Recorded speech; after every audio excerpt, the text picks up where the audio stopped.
10 മണി മുതൽ 4 മണി വരെ ഒരു സിസ്റ്റത്തിന് മുമ്പിൽ ഞാൻ ഒതുങ്ങൂല.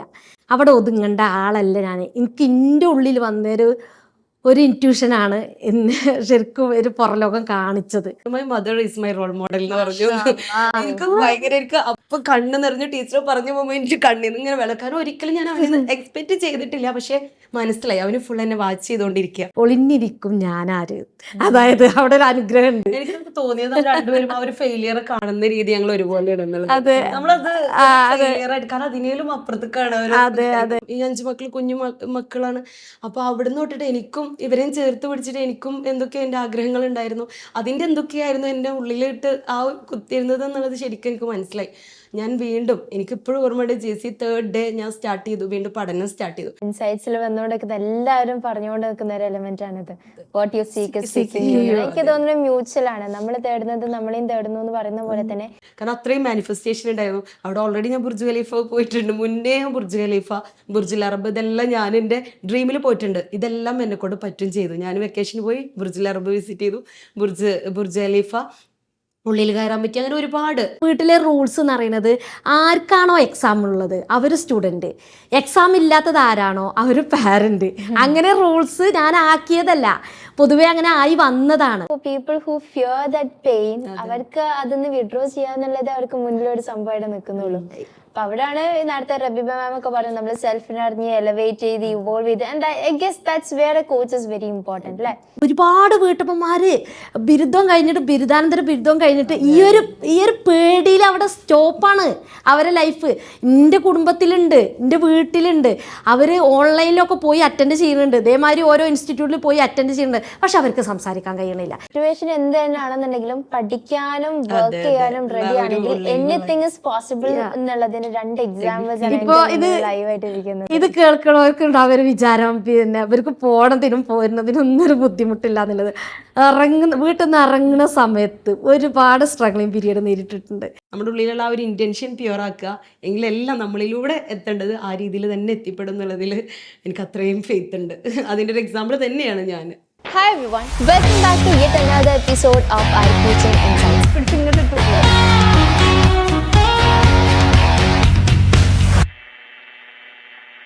ഒരു കോച്ച് എന്ന് പറയുമ്പോൾ ടൈറ്റിലിനപ്പുറത്തേക്ക് ആസ് എ ഹ്യൂമൻ ബീങ് അവർ ഫേസ് ചെയ്തുകൊണ്ട് നിൽക്കുന്ന, അവർ ഗോ ത്രൂ ചെയ്തുകൊണ്ട് നിൽക്കുന്ന ഒരുപാട് കഥകളുണ്ടാവും, ഒരുപാട് സ്റ്റോറീസ് ഉണ്ടാവും. ഇന്ന് അത്തരത്തിലുള്ള കുറച്ച് സ്റ്റോറീസ് അൺകവർ ചെയ്യാൻ വേണ്ടിയിട്ട് ഞാൻ ഇൻവൈറ്റ് ചെയ്യാൻ പോവാണ് നമ്മുടെ ഗസ്റ്റുകളെ. സോ ആദ്യമായിട്ട് ഞാൻ ഇൻവൈറ്റ് ചെയ്യാൻ പോകുന്നത് it's a women empowerment coach and the founder of Hermarise. So let me invite coach Rashida. Thank you Sree. അടുത്തതായിട്ട് ഞാൻ ഇൻവൈറ്റ് ചെയ്യാൻ പോകുന്നത് it's a parent reinvention coach. പേര് കേട്ടപ്പോൾ ഭയങ്കര എക്സൈറ്റഡ് ആയിട്ടുണ്ടാവില്ലേ? യെസ്, പാരന്റിങ് ബേസിസിൽ ഒരുപാട് നല്ല കാര്യങ്ങൾ ചെയ്തുകൊണ്ട് നിൽക്കുന്ന ഒരു കോച്ചാണ് അടുത്തതായിട്ട് ഞാൻ ഇൻവൈറ്റ് ചെയ്യാൻ പോകുന്നത്. And she is a life transformational coach too. So let me invite coach Rabeeba. Thank you. So yes, coming back to you both. 2 പേരും ഭയങ്കര എന്താ പറയുക, വളരെ എംപവറിങ് ആയിട്ടുള്ള രീതിയിലാണ് നിങ്ങളുടെ പേഴ്സണൽ ലൈഫിലും കരിയറിലൊക്കെ ചെയ്തുകൊണ്ട് നിൽക്കുന്നത്. ആൻഡ് മോസ്റ്റ് ഇമ്പോർട്ടൻ്റ്ലി എടുത്തു പറയേണ്ട ഒരു കാര്യം, അടുക്കളയിൽ നിന്ന് അരങ്ങത്തേക്ക് എന്നൊക്കെ ഒരു മെറ്റഫറിക്കലി പറയുന്ന പോലെ യു വർ ബോത്ത് ഹോം മേക്കേഴ്സ് അല്ലേ. അവിടെ നിന്നാണ് പെട്ടെന്നൊരു പോയിന്റിൽ കോച്ച് ആവണം എന്നുള്ള ഒരു സംഭവം വരുന്നതും, കോച്ച് ആവുന്നത് ആൻഡ് മോസ്റ്റ് ഇമ്പോർട്ടൻ്റ് അതിൽ ഏറ്റവും അടിപൊളിയായിട്ടുള്ള രീതിയിൽ തന്നെ പെർഫോം ചെയ്തുകൊണ്ട് നിൽക്കുന്നതും.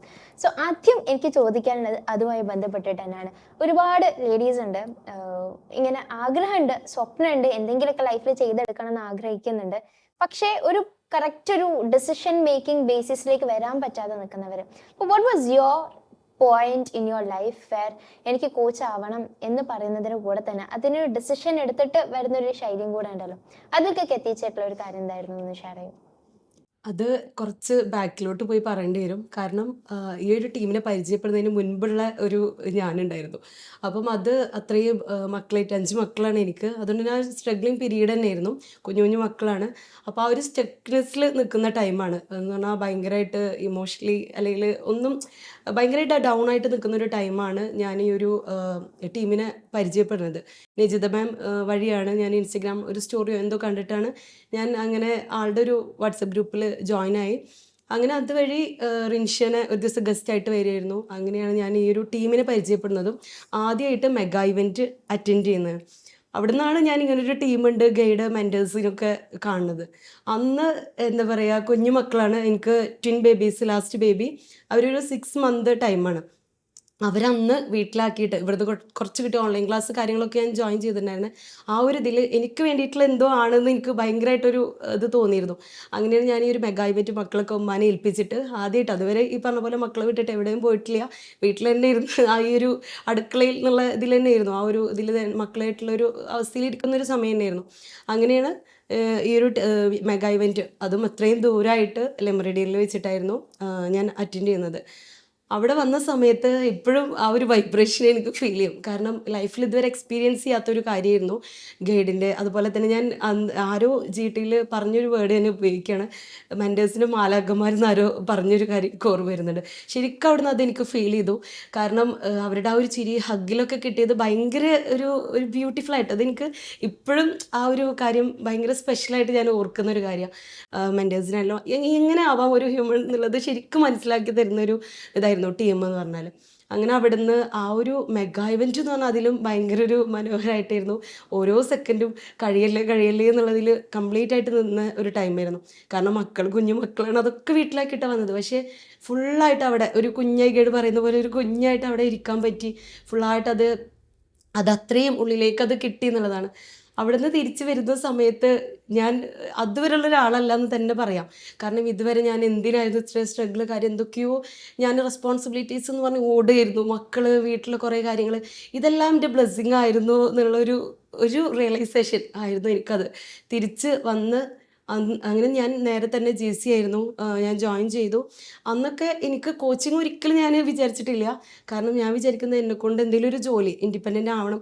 ഈ മക്കളേറ്റ് എന്ന് പറഞ്ഞാൽ 5 മക്കളാണ്. അപ്പം ഇനി അവർക്ക് വേണ്ടിയിട്ടൊരു കൂടിപ്പോയോ ഓവറെ കൊണ്ടായില്ലേ, ഇനി അവർക്ക് വേണ്ടിയിട്ട് എന്നുള്ളത്. കാരണം എനിക്കൊരു സ്വപ്നം എന്നൊന്നും ഞാൻ ചിന്തിച്ചിട്ട് പോലും ഉണ്ടായിട്ടില്ല. കാരണം ഈ 5 മക്കൾ കുഞ്ഞു മക്കളാണ്. അപ്പോൾ അവിടുന്ന് തൊട്ടിട്ട് എനിക്കും ഇവരെയും ചേർത്ത് പിടിച്ചിട്ട് എനിക്കും എന്തൊക്കെയോ എൻ്റെ ആഗ്രഹങ്ങൾ ഉണ്ടായിരുന്നു.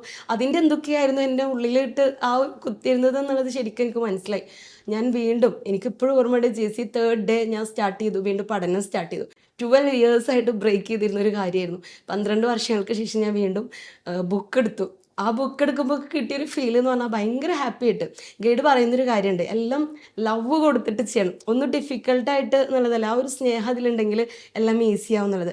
എൻ്റെ ചുറ്റുള്ളവരൊക്കെ പറഞ്ഞു, റാഷി 5 മക്കളെ വെച്ചിട്ട് പഠിക്കാൻ തുടങ്ങുകയാണ്, ഇനി ഇവരെ തന്നെ നോക്കി തീരുന്നുണ്ടോ എന്നൊക്കെ അതിൽ. പക്ഷേ എനിക്കതിൽ നിന്ന് കിട്ടിയൊരു ഹാപ്പിനെസ് എന്ന് പറഞ്ഞാൽ ഭയങ്കര ആ ബുക്ക് കിട്ടിയ ബുക്കിലൂടെ വീണ്ടും പഠനം സ്റ്റാർട്ട് ചെയ്തൊക്കെ സമയത്ത് എന്ന് പറഞ്ഞാൽ ഞാൻ അന്ന് ചിന്തിക്കുന്നത് എനിക്കൊരു ടീച്ചറാവാം. കാരണം ഇവരെ സ്കൂളിൽ വിടുന്ന സമയത്ത് ഇവരെ കൂടെ തന്നെ ടീച്ചിങ് ആവും എനിക്ക് പറ്റുക എന്നുള്ളതായിരുന്നു. അങ്ങനെ ഞാൻ വീണ്ടും പഠനം സ്റ്റാർട്ട് ചെയ്തു. B.Ed, കാറ്ററ്റ്, സെറ്റ്, കോമ്പറ്റേറ്റീവ് എക്സാംസ് ഒക്കെ അത്രയും ഇതായിട്ട് ഫുള്ളി ഈ ഒരു GCയുടെ ഒക്കെ ഒരു പവറായിരുന്നു എനിക്ക് എൻ്റെ ആ ഒരു പൊട്ടൻഷ്യൽ മനസ്സിലാക്കി തന്നതും. അതുപോലെ തന്നെ എൻ്റെ ഒരു ഇതൊന്നും അല്ല എന്നുള്ളത് കറക്റ്റ് റിയലൈസ് ചെയ്തൊരു സമയമായിരുന്നു. അപ്പോൾ അത്രയും ഹാപ്പി ആയിട്ട് ഒരിക്കലും ഒരു സ്ട്രഗിളേ ഫീൽ ചെയ്തിട്ടില്ല. അതുവരെ ഞാൻ ഈ 5 മക്കളായിട്ട് സ്ട്രഗിൾ ചെയ്തിരുന്ന ഞാൻ എൻ്റെ പഠനം ഒരുപാട് കാര്യങ്ങൾ വേണ്ടി ചെയ്യുന്നുണ്ട്. പക്ഷേ ഈ ഒരു കാര്യമായിരുന്നു, ഇതൊക്കെ എൻ്റെ റെസ്പോൺസിബിലിറ്റീസ് എന്നുള്ളത് ഞാനൊരു ബ്ലെസ്സിങ് ആയിട്ട് അതൊക്കെ ഇങ്ങനെ കാണാൻ തുടങ്ങി. മക്കളെ നോക്കുന്നതാണെങ്കിലും എന്നെ സെൽഫ് കെയർ ആണെങ്കിലും ഒക്കെ. അപ്പം ആ ഒരു മൊമെൻറ്റ് ഭയങ്കര സ്പെഷ്യലാണ്. അങ്ങനെ കോമ്പറ്റേറ്റീവ് ഫസ്റ്റ് ചാൻസിൽ തന്നെ കാറ്ററ്റും സെറ്റൊക്കെ ഞാൻ ആ എക്സാംസൊക്കെ പാസ്സായി. ഫാമിലി ഗ്രൂപ്പിലും ഇതിലൊക്കെ എൻ്റെ ഫോട്ടോ, അവാർഡ്സ് കാര്യങ്ങളൊക്കെ ഇതിൻ്റെയൊക്കെ എല്ലാവർക്കും പറയാനുള്ളതായിരുന്നു. കാരണം ഈ 5 മക്കളെ വെച്ചിട്ട് എങ്ങനെയായിരുന്നു ഇതൊക്കെ എന്നുള്ളത്. അതിൽ നിന്ന് കിട്ടിയൊരു ഊർജ്ജം, എനർജി എന്ന് പറഞ്ഞാൽ എനിക്ക് ഭയങ്കര ഇതാണ്. പിന്നെ അത് കഴിഞ്ഞ് ഇതിന്നൊക്കെ എങ്ങനെയാണ് കോച്ചിങ്ങിലേക്ക് ബിയോണ്ട് എല്ലാം ഉണ്ടല്ലോ, അപ്പൊ ഇതിന്റെ കൂടെ കോച്ചിങ് എന്നുള്ളത് എനിക്ക് വേണമെന്നുള്ളത് ഡിസൈഡ് ചെയ്തത് ഏത് മനസ്സിലായിരുന്നു? ഞാൻ കരുതിയിരുന്നത് എനിക്കൊരു ടീച്ചർ ആവാം എന്നുള്ളതായിരുന്നു. അപ്പോൾ PSCക്ക് വേണ്ടിയിട്ടാണ് ഞാൻ പിന്നെ പ്രിപ്പയർ ചെയ്യാൻ വേണ്ടിയിട്ട് അതിനുള്ളൊരു ക്യാഷൊക്കെ അടച്ച് ഞാൻ നിൽക്കുന്ന സമയത്താണ് ഗൈഡിൻ്റെ മെൻറ്ററിങ് ജോയിൻ ചെയ്യുന്നത്. മെൻറ്ററിങ് ജോയിൻ ചെയ്തു. ആ സമയത്താണ് ഞാൻ ഗൈഡിൻ്റെ അടുത്ത് നേരിട്ട് പറഞ്ഞു, ഗൈഡ് എനിക്കൊരു ടീച്ചറായിട്ട് ഒതുങ്ങി പോവണ്ട, എനിക്കൊരു സ്കൂൾ തന്നെ ഇതാക്കിയാൽ എന്താ, ഒരുപാട് കുട്ടികളെ എനിക്ക് ചെയ്യാമല്ലോ, എൻ്റെ സ്വന്തമായിട്ട് ഞാനൊരു സ്കൂൾ തന്നെ എനിക്ക് തുടങ്ങാൻ പറ്റും.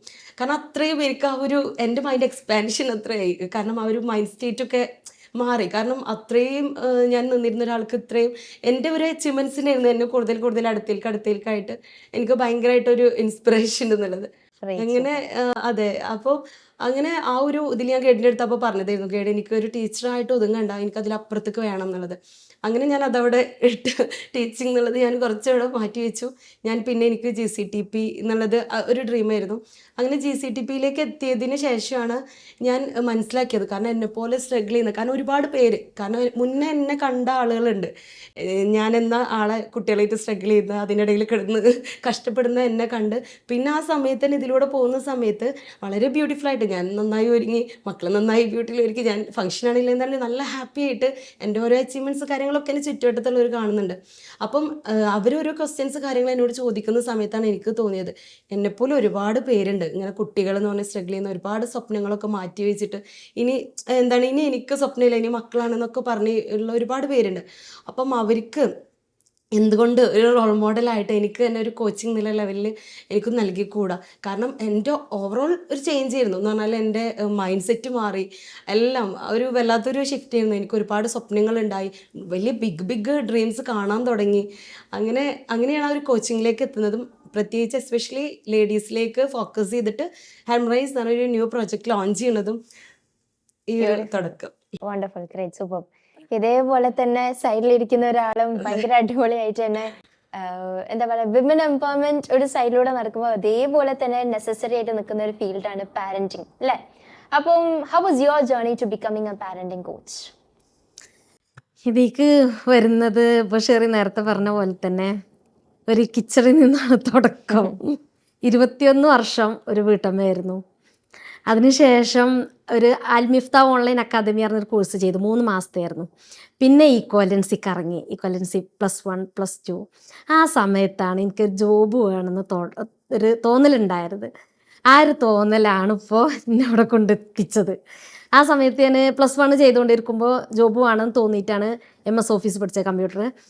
അങ്ങനെ മാർക്ക് കണ്ടു, പിന്നെ റിസൾട്ട് വന്നപ്പോൾ മാർക്ക് കണ്ടു. അതിലാണ് എനിക്ക് എന്നോട് തന്നെ ഒരു ആത്മവിശ്വാസം ഉണ്ടായത്, എന്നെ കൊണ്ട് പഠിക്കാൻ കഴിയുമെന്ന്. കാരണം ഞാൻ 10ാം ക്ലാസ് പഠിച്ചിരുന്നത് ഗവൺമെൻറ് ഓറിയൻ്റൽ സ്കൂളിലായിരുന്നു. അവിടെ അറബിക്കായിരുന്നു, സെക്കൻഡ് ലാംഗ്വേജ് ഒക്കെ അറബിക്കായിരുന്നു.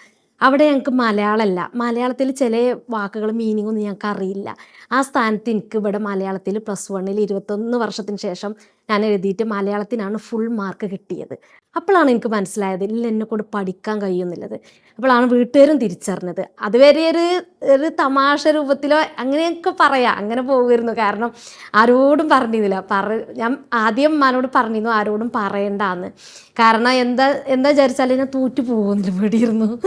കാരണം പഠനത്തിലോട്ട് ഇറങ്ങിയിട്ട്, കാരണം അതൊക്കെ അന്നൊരു മടിയുള്ള കാര്യമായിരുന്നു. പോണതും പോരുന്നതും ആരെങ്കിലും കാണുമോ അങ്ങനെയൊക്കെ ഞാൻ പോയിരുന്നത്. സൺഡേയിൽ മാത്രമാണ് ക്ലാസ്സസ് ഉണ്ടായിരുന്നത്. അതിൽ പിന്നെ മാർക്ക് കണ്ടപ്പോൾ പിന്നെ +2 തുടർന്നു. +2 കഴിഞ്ഞപ്പോൾ പിന്നെയും തോന്നി നല്ലൊരു ജോലി ഒന്നുകൂടി വേണം എന്നുള്ളത്. അങ്ങനെയാണ് അക്കൗണ്ടിങ് ടാലി പ്രൊഫഷണൽ പഠിക്കാൻ പോണത്. അങ്ങനെ അത് കഴിഞ്ഞു. അത് കഴിഞ്ഞപ്പോഴാണ് CV അയച്ചു, മോളും അയച്ചു CV എല്ലായിടത്തേക്കും. അപ്പോൾ മോൾക്ക് നല്ല ആഗ്രഹമായിരുന്നു ഞാനൊന്ന് ജോലി എടുത്ത് കാണണം എന്നുള്ളത്. അങ്ങനെ CV അയച്ച് കുറച്ച് ദിവസം കഴിഞ്ഞപ്പോൾ എനിക്ക് എൻ്റെ ഉള്ളിൽ തന്നെ ഒരു തോട്ട് ഇങ്ങനെ വന്നു. അത് ഞാൻ മാഷ്ക്ക് വിളിച്ച് പറഞ്ഞു, കൊടുത്തൊക്കെ റിജക്റ്റ് ചെയ്തേക്കാറുണ്ട്. മോളോടും പറഞ്ഞു ഒന്നും വേണ്ട, റിജക്റ്റ് ചെയ്തേക്കാറ്. അപ്പോൾ മാഷിനോട് ചോദിച്ചു, ഇത്ര ഈ ഏജിൽ ഇങ്ങനെ പഠിക്കാൻ വന്നിട്ട് എന്തേ റബീബാന്ന് ചോദിച്ചപ്പോൾ ഞാൻ പറഞ്ഞു, 10 മണി മുതൽ 4 മണി വരെ ഒരു സിസ്റ്റത്തിൻ്റെ മുമ്പിൽ ഞാൻ ഒതുങ്ങൂല, അവിടെ ഒതുങ്ങേണ്ട ആളല്ല ഞാൻ. എനിക്ക് എൻ്റെ ഉള്ളിൽ വന്നൊരു ഇൻറ്റ്യൂഷനാണ് എന്നെ ശരിക്കും ഒരു പുറലോകം കാണിച്ചത്. അങ്ങനെയാണ് മോളോട് ഞാൻ പറഞ്ഞു എനിക്ക് പഠിക്കണം, എനിക്ക് സ്കില്ലുണ്ട്, എൻ്റെ സ്കില്ലൊന്ന് ഡെവലപ്പ് ആക്കണം എന്നുള്ളത്. അങ്ങനെ ഡിഗ്രി ഞാൻ +1 ചെയ്തുകൊണ്ടിരിക്കുമ്പോൾ ഡിഗ്രി ഞാൻ ചിന്തിച്ചിട്ടേ ഇല്ല, ഏതെങ്കിലും ഒരു ഡിപ്ലോമ കോഴ്സ് ചെയ്യുക, അങ്ങനെ മുന്നോട്ട് പോകണമെന്നേ വിചാരിച്ചിരുന്നത്. അങ്ങനെയാണ് എൻ്റെ ഒരു അങ്കിളിനോട് ഞാൻ ചോദിച്ചു കാര്യങ്ങൾ. ഉമ്മാൻ്റെ ഒരു ബ്രദർ, മൂത്താപ്പൻ്റെ മോനാണ്. അപ്പോൾ എല്ലാവരും ഇങ്ങനെ ചോദിക്കലുണ്ട് അഭിപ്രായം, ഏത് കോഴ്സ് എടുക്കേണ്ടതൊക്കെ. അപ്പോൾ മോൻ്റെ കാര്യം പറയാൻ വേണ്ടി കണ്ട് വിളിച്ചതാണ്. ആ സമയത്ത് മോന് 10ാം ക്ലാസ് കഴിഞ്ഞിരിക്കുകയാണ്. അയാളുടെ മോളും തന്നെ ഒരു ക്ലാസ്സിലായിരുന്നു. അപ്പോൾ ഞങ്ങൾ ഇടയ്ക്കിടയ്ക്ക് ഇങ്ങനെ കണക്റ്റ് ഉണ്ട്, അങ്കിളും ആണല്ലോ. അപ്പോൾ ഞാൻ ഇങ്ങനെ പറഞ്ഞു, കാക്കു ഞാൻ 21 വർഷത്തിന് ശേഷം ഇങ്ങനെ പഠനത്തിലോട്ട് ഇറങ്ങിയിട്ടുണ്ട്, ഇപ്പോൾ +2 കഴിഞ്ഞു. 21 years-ഓ? പഠനത്തിലോട്ട് ഇറങ്ങിയിട്ട് ഇങ്ങനെ +2 കഴിഞ്ഞു, ഇനി ഞാൻ എന്താ ചെയ്യേണ്ടത് പറഞ്ഞു. അപ്പോൾ എന്നോട് ചോദിച്ചു, എന്താ കുട്ടിക്ക് ഏതാ താല്പര്യം എന്ന് ചോദിച്ചു. അപ്പോൾ ഞാൻ പറഞ്ഞു എനിക്ക് MCA ആകാൻ താല്പര്യമുണ്ട്. കാരണം അന്ന് എനിക്ക് BCA ഇവിടെ എന്തോ ഒരു അറ്റാച്ച് ഉണ്ടായിരുന്നു, എനിക്കത് ഇഷ്ടമായിരുന്നു. അപ്പോൾ ഞാൻ കുറേ ഇങ്ങനെ മൊബൈലിലൊക്കെ യൂട്യൂബിലൊക്കെ സെർച്ച് ചെയ്ത് അവസാനം മാർഗ്ഗങ്ങളൊക്കെ കണ്ടെത്തി, കുറേ ഇങ്ങനെ കോളേജും കാര്യങ്ങളും എല്ലാതും ഇങ്ങനെ കണ്ടെത്തി. അപ്പോൾ എന്നോട് പറഞ്ഞു ഞാൻ മോള് MCA ഒന്നും ആകൂല പറഞ്ഞു. അപ്പോൾ എന്ത് ചോദിച്ചു, ഒന്നുമില്ല, അപ്പോൾ BA സൈക്കോളജിയോ BSc സൈക്കോളജിയോ എടുക്കുക, കാരണം എനിക്ക് സ്കില്ലുണ്ട്, ഈ ഒരുപാട് സംസാരിക്കുന്ന കുട്ടിയാണ്, നല്ല സംസാരിക്കും, BA സൈക്കോളജി എടുക്കുക. ഇങ്ങനെ ആളെല്ലാം പറഞ്ഞു തന്നു. പിന്നെ MA സൈക്കോളജി ഇങ്ങനെയൊക്കെ ചെയ്യുന്ന എല്ലാ കാര്യങ്ങളൊക്കെ അങ്ങനെ പറഞ്ഞു തന്നു. അങ്ങനെയാണ് ഞാൻ ഡിഗ്രിക്ക് ജോയിൻ ചെയ്യുന്നത്. ഓഫ്ലൈനാണ് തപ്പിയത്, കോളേജൊക്കെ സെറ്റായി. പക്ഷേ ആ സമയത്ത് മോൻ്റെ ലാസ്റ്റ് ചെറിയ മോനാണ് പോവുക. ആ സമയത്ത് 8:45 അവൻ്റെ ബസ് അന്ന് ലാസ്റ്റ് ഇയർ വരെ വന്നിരുന്നത്. പിറ്റേന്ന് തുടങ്ങുമ്പോൾ ജൂണിൽ തുടങ്ങുമ്പോൾ പിന്നെ ബസ് വരുന്നത് 9 മണിക്കാണ്. അത് ഇന്നൊന്ന് വല്ലാതാക്കി. കാരണം അവിടെ ക്ലാസ്സസ് നേരത്തെ തുടങ്ങും. കൂടുതൽ പോയി വരാൻ ദൂരം എന്ന് പറഞ്ഞാൽ അങ്ങനെയല്ല, അവിടെ അടുത്തൊരു കോളേജ് തന്നെയാണ്. വിളിച്ച് കാര്യങ്ങളൊക്കെ അഡ്മിഷനും കാര്യങ്ങളൊക്കെ ഏകദേശമൊക്കെ സെറ്റായിരുന്നു. അപ്പോഴാണ് കുട്ടി പോകൂല, അതൊരു മെയിൻ പ്രോബ്ലമാണ്. അപ്പോൾ അവനെ ഒറ്റക്കാക്കി പോകാനും ആയിട്ടില്ല, പ്രായം അവനായിട്ടില്ല. അങ്ങനെയാണ് പിന്നെ ഞാൻ ഓൺലൈന് തപ്പിയത്. അങ്ങനെ ഓൺലൈൻ തപ്പിയപ്പോഴാണ് ഒരു ഓൺലൈൻ അക്കാദമി കിട്ടിയത്. അങ്ങനെ LTS ലിറ്ററസ് എന്ന് പറഞ്ഞാൽ ഇപ്പോഴും പ്രസൻ്റ്ലി അമ്മ ഡിഗ്രി ഫൈനൽ ഇയർ സ്റ്റുഡൻ്റ് ആണ്. അങ്ങനെയാണ് അവിടെ മിൻഹ ഫാത്തിമയെ സൺഡേ സ്പെഷ്യൽ ഗസ്റ്റായിട്ട് ഒരു പ്രാവശ്യം കൊണ്ടുവന്നു. എല്ലാ സൺഡേ സ്പെഷ്യലിലും ഗസ്റ്റായിട്ട് ആരെങ്കിലും കൊണ്ടുവരും. ഒരു പ്രാവശ്യം കൊണ്ടുവന്നത് മിൻഹ ഫാത്തിമയാണ്. മിൻഹ ഫാത്തിമയുടെ നമ്പർ വാങ്ങി. ആ സമയത്ത് ഞാൻ മോൻ്റെ സ്കൂളിൽ MPTA പ്രസിഡൻ്റ് ആയിരുന്നു. അന്നൊക്കെ എങ്ങനെ വിചാരിച്ചാൽ എവിടെയെങ്കിലും ചാൻസ് കിട്ടുമോ നോക്കും, കൈ പൊക്കും, കാരണം എങ്ങനെയെങ്കിലും ഒന്ന് എവിടെയെങ്കിലുമൊക്കെ ഒന്ന് കയറണം, അങ്ങനെയൊക്കെയുള്ള ചിന്തയായിരുന്നു. അങ്ങനെ സ്കൂൾക്ക് വരുമെന്ന് ചോദിക്കാൻ വേണ്ടിയിട്ടാണ് കോർഡിനേറ്ററോട് പറഞ്ഞിരുന്നത്. അങ്ങനെ നമ്പർ വാങ്ങി മോൾക്ക് വിളിച്ചു. മിൻഹനോട് 1 മണിക്കൂർ നേരം സംസാരിച്ചു. മോളോട് ഞാൻ പറഞ്ഞു, മോളെ എനിക്ക് സ്കില്ലുണ്ട്, അതൊന്ന് ഡെവലപ്പ് ചെയ്യണം, ഞാനൊരു സിസ്റ്റത്തിൻ്റെ മുമ്പിൽ ഒതുങ്ങൂല, അങ്ങനെ അക്കൗണ്ടിങ്ങൊക്കെ കഴിഞ്ഞതാണ്, അതുകൊണ്ട് എനിക്കതൊന്ന് ഡെവലപ്പ് ചെയ്യണം എന്ന് പറഞ്ഞു. അങ്ങനെയാണ് ഇങ്ങനെ ഒരു പ്ലാറ്റ്ഫോം ഞാൻ പറഞ്ഞു തരാമെന്ന് പറഞ്ഞിട്ടാണ് ADN പ്ലാറ്റ്ഫോം മിൻഹ പറഞ്ഞു തരുന്നതും അതിനുടനെ ഷാനയുടെ നമ്പർ കിട്ടണതും കോണ്ടാക്ട് ചെയ്യണതും. അങ്ങനെയാണ് ഇതിലോട്ട് പിന്നെ എത്തിച്ചേരുന്നത്. പിന്നെ ഒരു കോച്ച് ആവണം എന്നുള്ളൊരു സ്പാർക്ക് ഉണ്ടല്ലോ. ഓക്കെ, അപ്പോൾ അതിന്റെ ഒരു ഇനീഷ്യൽ എലമെന്റ് എവിടെ നിന്നായിരുന്നു? അത് GC ചെയ്തപ്പോഴാണ്. ഈ സമയത്ത് വരുമ്പോൾ എനിക്കറിയില്ല ഗൈഡഡ് ടോക്ക് ഇങ്ങനെ സംഭവം നടക്കണത് അറിയില്ല, GCനെ കുറിച്ച് അറിയില്ല, ഒന്നും അറിയില്ല. സത്യം പറയുകയാണെങ്കിൽ ഇങ്ങനെ ഒരു മൈൻഡ് പവർ, ഇങ്ങനെ ഒരു പ്ലാറ്റ്ഫോം ഇങ്ങനെ ഒരുപാടുണ്ട്, ഒന്നും അറിയില്ല എനിക്കറിയാം അതിൽ BSc സൈക്കോളജി BA സൈക്കോളജി. അപ്പോൾ ഇങ്ങനെ മൊബൈലിൽ സെർച്ച് ചെയ്തിട്ടുള്ള കാര്യങ്ങൾ മാത്രമേ, അങ്ങനെ അക്കാദമിക്കലി പഠിച്ച് വന്നിട്ടാണ് ഇങ്ങനെ സൈക്കോളജിസ്റ്റ് അങ്ങനെയാണ് ഈ കറങ്ങുക എന്നുള്ളതുള്ളൂ. അത് മാത്രമല്ല അറിവുള്ളൂ എൻ്റെ അടുത്ത്. അല്ലാതെ ഇങ്ങനെ ഒരു പ്രാക്ടിക്കലി ട്രെയിനിങ് ഉണ്ട്, അല്ലെങ്കിൽ ഇങ്ങനെ ഒരു ക്ലാസ്സസ് ഉണ്ട്, ഇങ്ങനെ ഒരു കോഴ്സ് ഉണ്ട്, ഒന്നും എനിക്കറിയില്ല. അപ്പോഴാണ് ഷാന ഡീറ്റെയിൽസ് ആയിട്ട് ഇങ്ങനെ പറഞ്ഞു തന്നതും. പിന്നെ GC ചെയ്തപ്പോഴാണ് എനിക്ക് മനസ്സിലായത്, ഇല്ല ഞാൻ തേടിയതും വാട്ട് ഈസ് സിക്കിങ് എന്ന് പറയുന്ന പോലെ ഞാൻ തേടിയതും ഈ ഒരു കാര്യമായിരുന്നു. ഇതിലുള്ള രസം എന്താന്ന് വെച്ചാൽ ഇവിടെ ഇൻസൈറ്റ്സിൽ വന്നുകൊണ്ടിരിക്കുന്ന എല്ലാവരും പറഞ്ഞുകൊണ്ട് നിൽക്കുന്ന ഒരു എലിമെന്റ് ആണിത്. What you seek is seeking you. എനിക്ക് തോന്നുന്നത് മ്യൂച്വൽ ആണ്. നമ്മൾ തേടുന്നത് നമ്മളെയും തേടുന്നു എന്ന് പറയുന്ന പോലെ തന്നെ ഏതോ ഒരു പോയിന്റിൽ അവിടെ നിന്ന് ഇങ്ങോട്ടേക്കും ആ ഒരു എലിമെന്റ് ഇങ്ങനെ റിവോൾവ് ചെയ്യുന്നത്. അങ്ങനെ GC കഴിഞ്ഞ ഉടനെ തന്നെ മെൻറ്ററിങ് ചെയ്ത ഉടനെ പിന്നെ ആ സമയത്ത് പിന്നെ 6 മാസത്തെ കൗൺസിലിംഗ് കോഴ്സ് ഉണ്ടായിരുന്നു. ഇതിനു മുമ്പ് അതൊന്ന് സെർച്ച് ചെയ്തിരുന്നു ഞാൻ. അങ്ങനെ അത് വളാഞ്ചേരി ആയിരുന്നു. ആ സമയത്ത് ഇങ്ങനെ സർട്ടിഫിക്കറ്റൊക്കെ കിട്ടും, നമുക്ക് കൗൺസിലിംഗ് ആയിട്ടൊക്കെ മുന്നോട്ട് പോവാം. പക്ഷേ അപ്പോഴാണ് GC വന്നപ്പോഴാണ് പിന്നെ മെൻറ്ററിങ്ങിനെ കുറിച്ച് അറിയുന്നത്, GCTPയെ കുറിച്ച് അറിയുന്നത്. GCTPയെ കുറിച്ച് എല്ലാ ഡീറ്റെയിൽസും ഞാൻ ഷാനയോട് ചോദിച്ചറിഞ്ഞു. അപ്പോഴാണ് WHRDൻ്റെ സർട്ടിഫിക്കറ്റ് കിട്ടണ കാര്യം ഞാൻ അറിഞ്ഞത്. World human resource development education എന്നുള്ള ആ സർട്ടിഫിക്കറ്റിൻ്റെ വാല്യൂ ഞാൻ സെർച്ച് ചെയ്തു. അപ്പോൾ എനിക്ക് മനസ്സിലായി ഇതുകൊണ്ട് ലോകത്ത് എവിടെ വേണമെങ്കിലും പോകാമെന്നുള്ളത്. അപ്പോൾ വീട്ടുകാരോട് പറഞ്ഞു എനിക്ക് ആ സർട്ടിഫിക്കറ്റാണ് വേണ്ടത് പറഞ്ഞു. അങ്ങനെയാണ് GCTP ചെയ്യുന്നത്. Super. Rashid ma'am, coming to you, രണ്ടുപേരുടെയും കേസിൽ നോക്കുകയാണെന്നുണ്ടെങ്കിൽ ഫ്രം ദ സ്ക്രാച്ച് ആണ് നിങ്ങൾ ഈ കാണുന്നതെല്ലാം ഇതാക്കിയിട്ടുള്ളത്. എനിക്കറിയില്ല എത്ര പേർക്ക് നിങ്ങൾ രണ്ടുപേരും അവെയർ ആണെന്നുള്ളത്. പക്ഷെ പേഴ്സണലി നിങ്ങൾ ഇമ്പാക്റ്റ് ഉണ്ടാക്കിക്കൊണ്ട് നിൽക്കുന്ന മനുഷ്യന്മാരെന്ന് പറഞ്ഞാൽ ഇറ്റ്സ് സോ ഹ്യൂജ്, സ്പെഷ്യലി ഒരു സൈഡിൽ വിമനും ഒരു സൈഡിൽ പാരന്റിങ്ങും. കമ്മിങ് ബാക്ക് ടു കോച്ചിങ്ങിലൂടെ തന്നെ ഏൺ ചെയ്തു, ഇൻ ബിറ്റ്വീൻ കാറ് സ്വന്തമായിട്ട് മേടിച്ചു, ഒരുപാട് കാര്യങ്ങൾ you have succeeded in your life in that essence. അപ്പം എങ്ങനെയൊക്കെ ഉണ്ടായിരുന്നു അതിന്റെ ഒരു മാനിഫെസ്റ്റേഷനും എലമെന്റും, അതിന്റെ സ്റ്റോറീസ് ഒക്കെ എങ്ങനെയാണ് റിവോൾവ് ചെയ്ത് പോയിട്ടുള്ളത്? അതിനെക്കുറിച്ച് പറയുകയാണെങ്കിൽ ആക്ച്വലി ഇതന്നെ വളരെ ഷോർട്ട് പീരീഡിലാണ്, ഇപ്പോൾ ഒരു 2.5 വർഷമാണ് ഇപ്പോൾ ഈ കോച്ചിങ്ങിലേക്ക് കടന്നിട്ടുള്ളത്. അപ്പം ആ ഒരു സമയം തൊട്ടിട്ട് ഒരു മിറാക്കിൾ എന്നൊക്കെ പറയില്ലേ, അതാണ് എനിക്ക് സംഭവം. കാരണം ഈ ഒരു മൈൻഡ് സ്റ്റേറ്റ് ഞാൻ അവിടെ പറയാൻ ഉദ്ദേശിക്കുന്നത്, കാരണം അന്നത്തെ ആ ഒരു മുന്നേ ഉണ്ടായിരുന്ന ഒരു ഞാനും അതിൻ്റെ ശേഷം ആ ഒരു സ്വപ്നം കാണാൻ, ആ ഒരു ഡ്രീം എന്ന് പറയുന്നത് ഭയങ്കര വലുതായിരുന്നു. ഇപ്പോഴും എനിക്ക് ഇതൊക്കെ നേടി എന്ന് പറയുമ്പോഴും ഇതെല്ലാം പറ്റുന്ന കാര്യമാണ്, അല്ലാതെ നമ്മളുടെ എവിടെയോ ഏതോ ഒരു കാര്യം ആ ഒരു വൈബ്രേഷനിൽ കറക്റ്റ് കിട്ടുന്നുണ്ട്. എങ്ങനെയാണെന്ന് വെച്ചാൽ ഈ പറയുന്ന പോലെ മുന്നൊക്കെ ഒരു കാറ് എന്നൊക്കെ പറയുന്നത് ഭയങ്കര ഇതായിരുന്നു. പക്ഷെ ഞാൻ എപ്പോഴും കോച്ചിങ് ഇതായതിൻ്റെ ശേഷം എനിക്ക് ഡ്രീം ഭയങ്കരമായിട്ട് കാണുന്നു പറഞ്ഞല്ലോ, അതുപോലെ തന്നെ ഞാൻ അതിലൂടെ ഇങ്ങനെ ജീവിക്കാനും കൂടെ ശ്രമിക്കുന്ന ഒരാളാണ്. എന്ന് പറഞ്ഞാൽ ഇതിലൂടെയാണ് ഞാനിപ്പോൾ ഞാൻ ഓൾറെഡി കാറ് വാങ്ങി എന്നുള്ളതിൽ ഞാൻ കൊടുക്കും. അതിന് മുൻപ് തന്നെ ഞാൻ ആ ഒരു രീതിയിലാണ്. വീട്ടിലൊക്കെ ഞാൻ അങ്ങനെ പറയും, ഞാനൊരു കാർ അടുത്ത് തന്നെ വാങ്ങും. അപ്പോൾ അവരൊക്കെ കാരണം അത്രയും ഒരു ഷോർട്ട് പീരീഡ് ഞാൻ ഈ ഒരു ഡ്യൂറേഷൻ വെക്കും, ഇതിനുള്ളിൽ ഞാൻ കാറ് വാങ്ങും. അല്ലെങ്കിൽ ഇതുപോലെ തന്നെ ഞാൻ അതിനിടയിൽ 1-2 ഇപ്പം ദുബായിൽ മക്കളൊക്കെ ആയിട്ട് പോയിട്ടുണ്ട്. 5 മക്കളാണ്, അവരെയും എനിക്കുള്ള ടിക്കറ്റ് ഫീസ് ഒക്കെ എടുത്ത് ദുബായി പോയി അവിടെയൊക്കെ 2 മാസത്തെ വെക്കേഷന് പോയി വന്നിട്ടുണ്ട്. അപ്പോൾ ഇതൊക്കെ ഞാനിങ്ങനെ പറഞ്ഞിട്ട് അത് ശരിക്കും നടത്തിച്ചിട്ടുള്ള കാര്യം എന്ന് പറയില്ല, അത് തന്നെയാണ്. കാരണം അത്രയും മാനിഫെസ്റ്റേഷൻ ഉണ്ടായിരുന്നു. അവിടെ ഓൾറെഡി ഞാൻ ബുർജ് ഖലീഫ പോയിട്ടുണ്ട്, മുന്നേ ബുർജ് ഖലീഫ, ബുർജുൽ അറബ്, ഇതെല്ലാം ഞാൻ എൻ്റെ ഡ്രീമിൽ പോയിട്ടുണ്ട്. ഇതെല്ലാം എന്നെക്കൊണ്ട് പറ്റും ചെയ്തു. ഞാൻ വെക്കേഷന് പോയി ബുർജുൽ അറബ് വിസിറ്റ് ചെയ്തു, ബുർജ് ഖലീഫ ഉള്ളിൽ കയറാൻ പറ്റി, അങ്ങനെ ഒരുപാട്.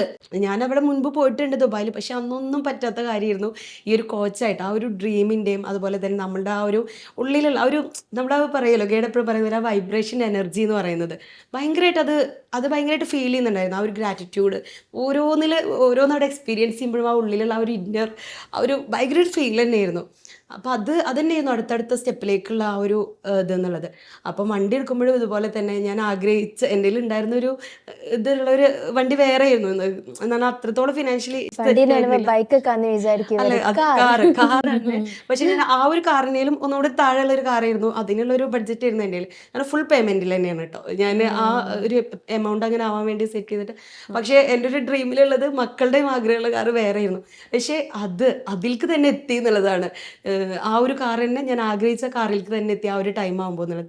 അതുപോലെ എല്ലാം ഞാൻ പറഞ്ഞില്ല, ഒരു മിറാക്കിൾ പോലെയാണ് ഇത്രയും ഷോർട്ട് പീരീഡിൻ്റെ ഉള്ളിൽ. എൻ്റെ ഹസ്ബൻഡ് തന്നെ പറയും, എന്നെ കൊണ്ട് പോലും പറ്റാത്ത കാര്യം നീ ചെയ്തുകൊണ്ടിരിക്കുന്നത്.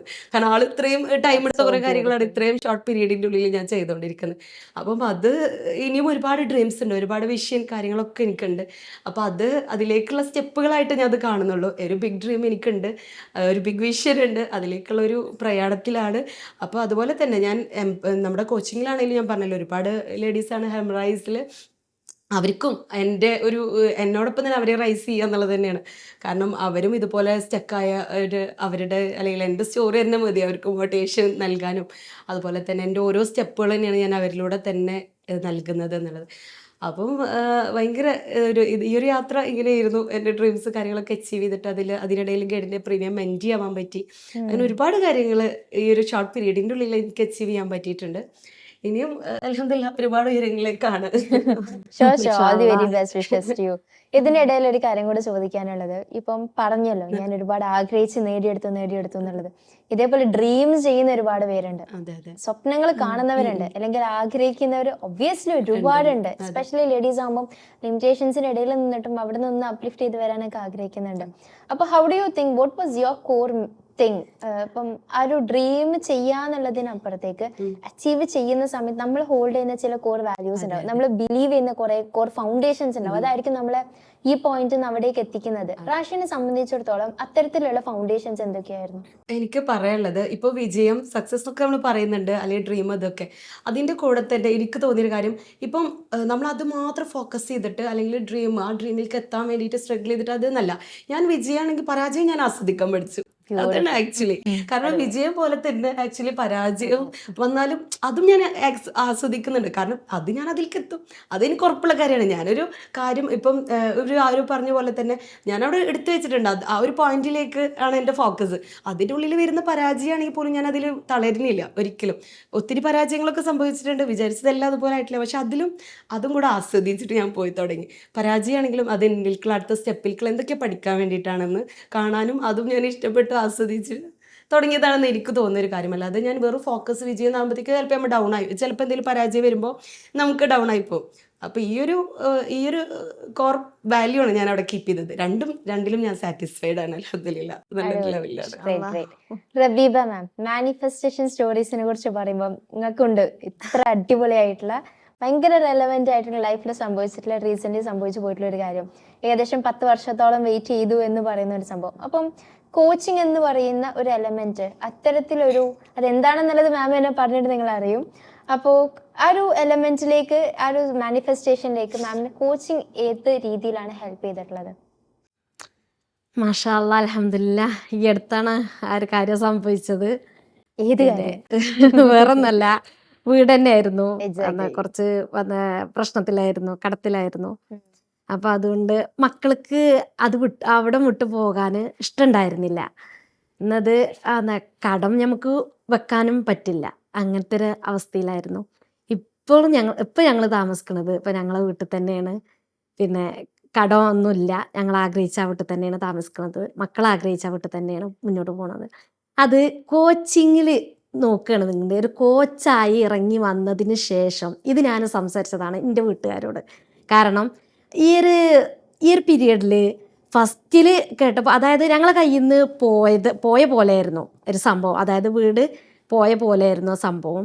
ആ സമയത്ത് കേട്ടപ്പോൾ എന്താ പറയുക, ഷോക്ക് തന്നെയായിരുന്നു മക്കൾക്കും. മക്കളത് കണ്ടിട്ട് എനിക്കും നല്ലൊരു പെയിൻഫുള്ളായിരുന്നു. ആ സമയത്ത് ഇപ്പിയും നാട്ടിലുണ്ടായിരുന്നില്ല, എൻ്റെ ഉമ്മിപ്പിയും ഹജ്ജിലായിരുന്നു.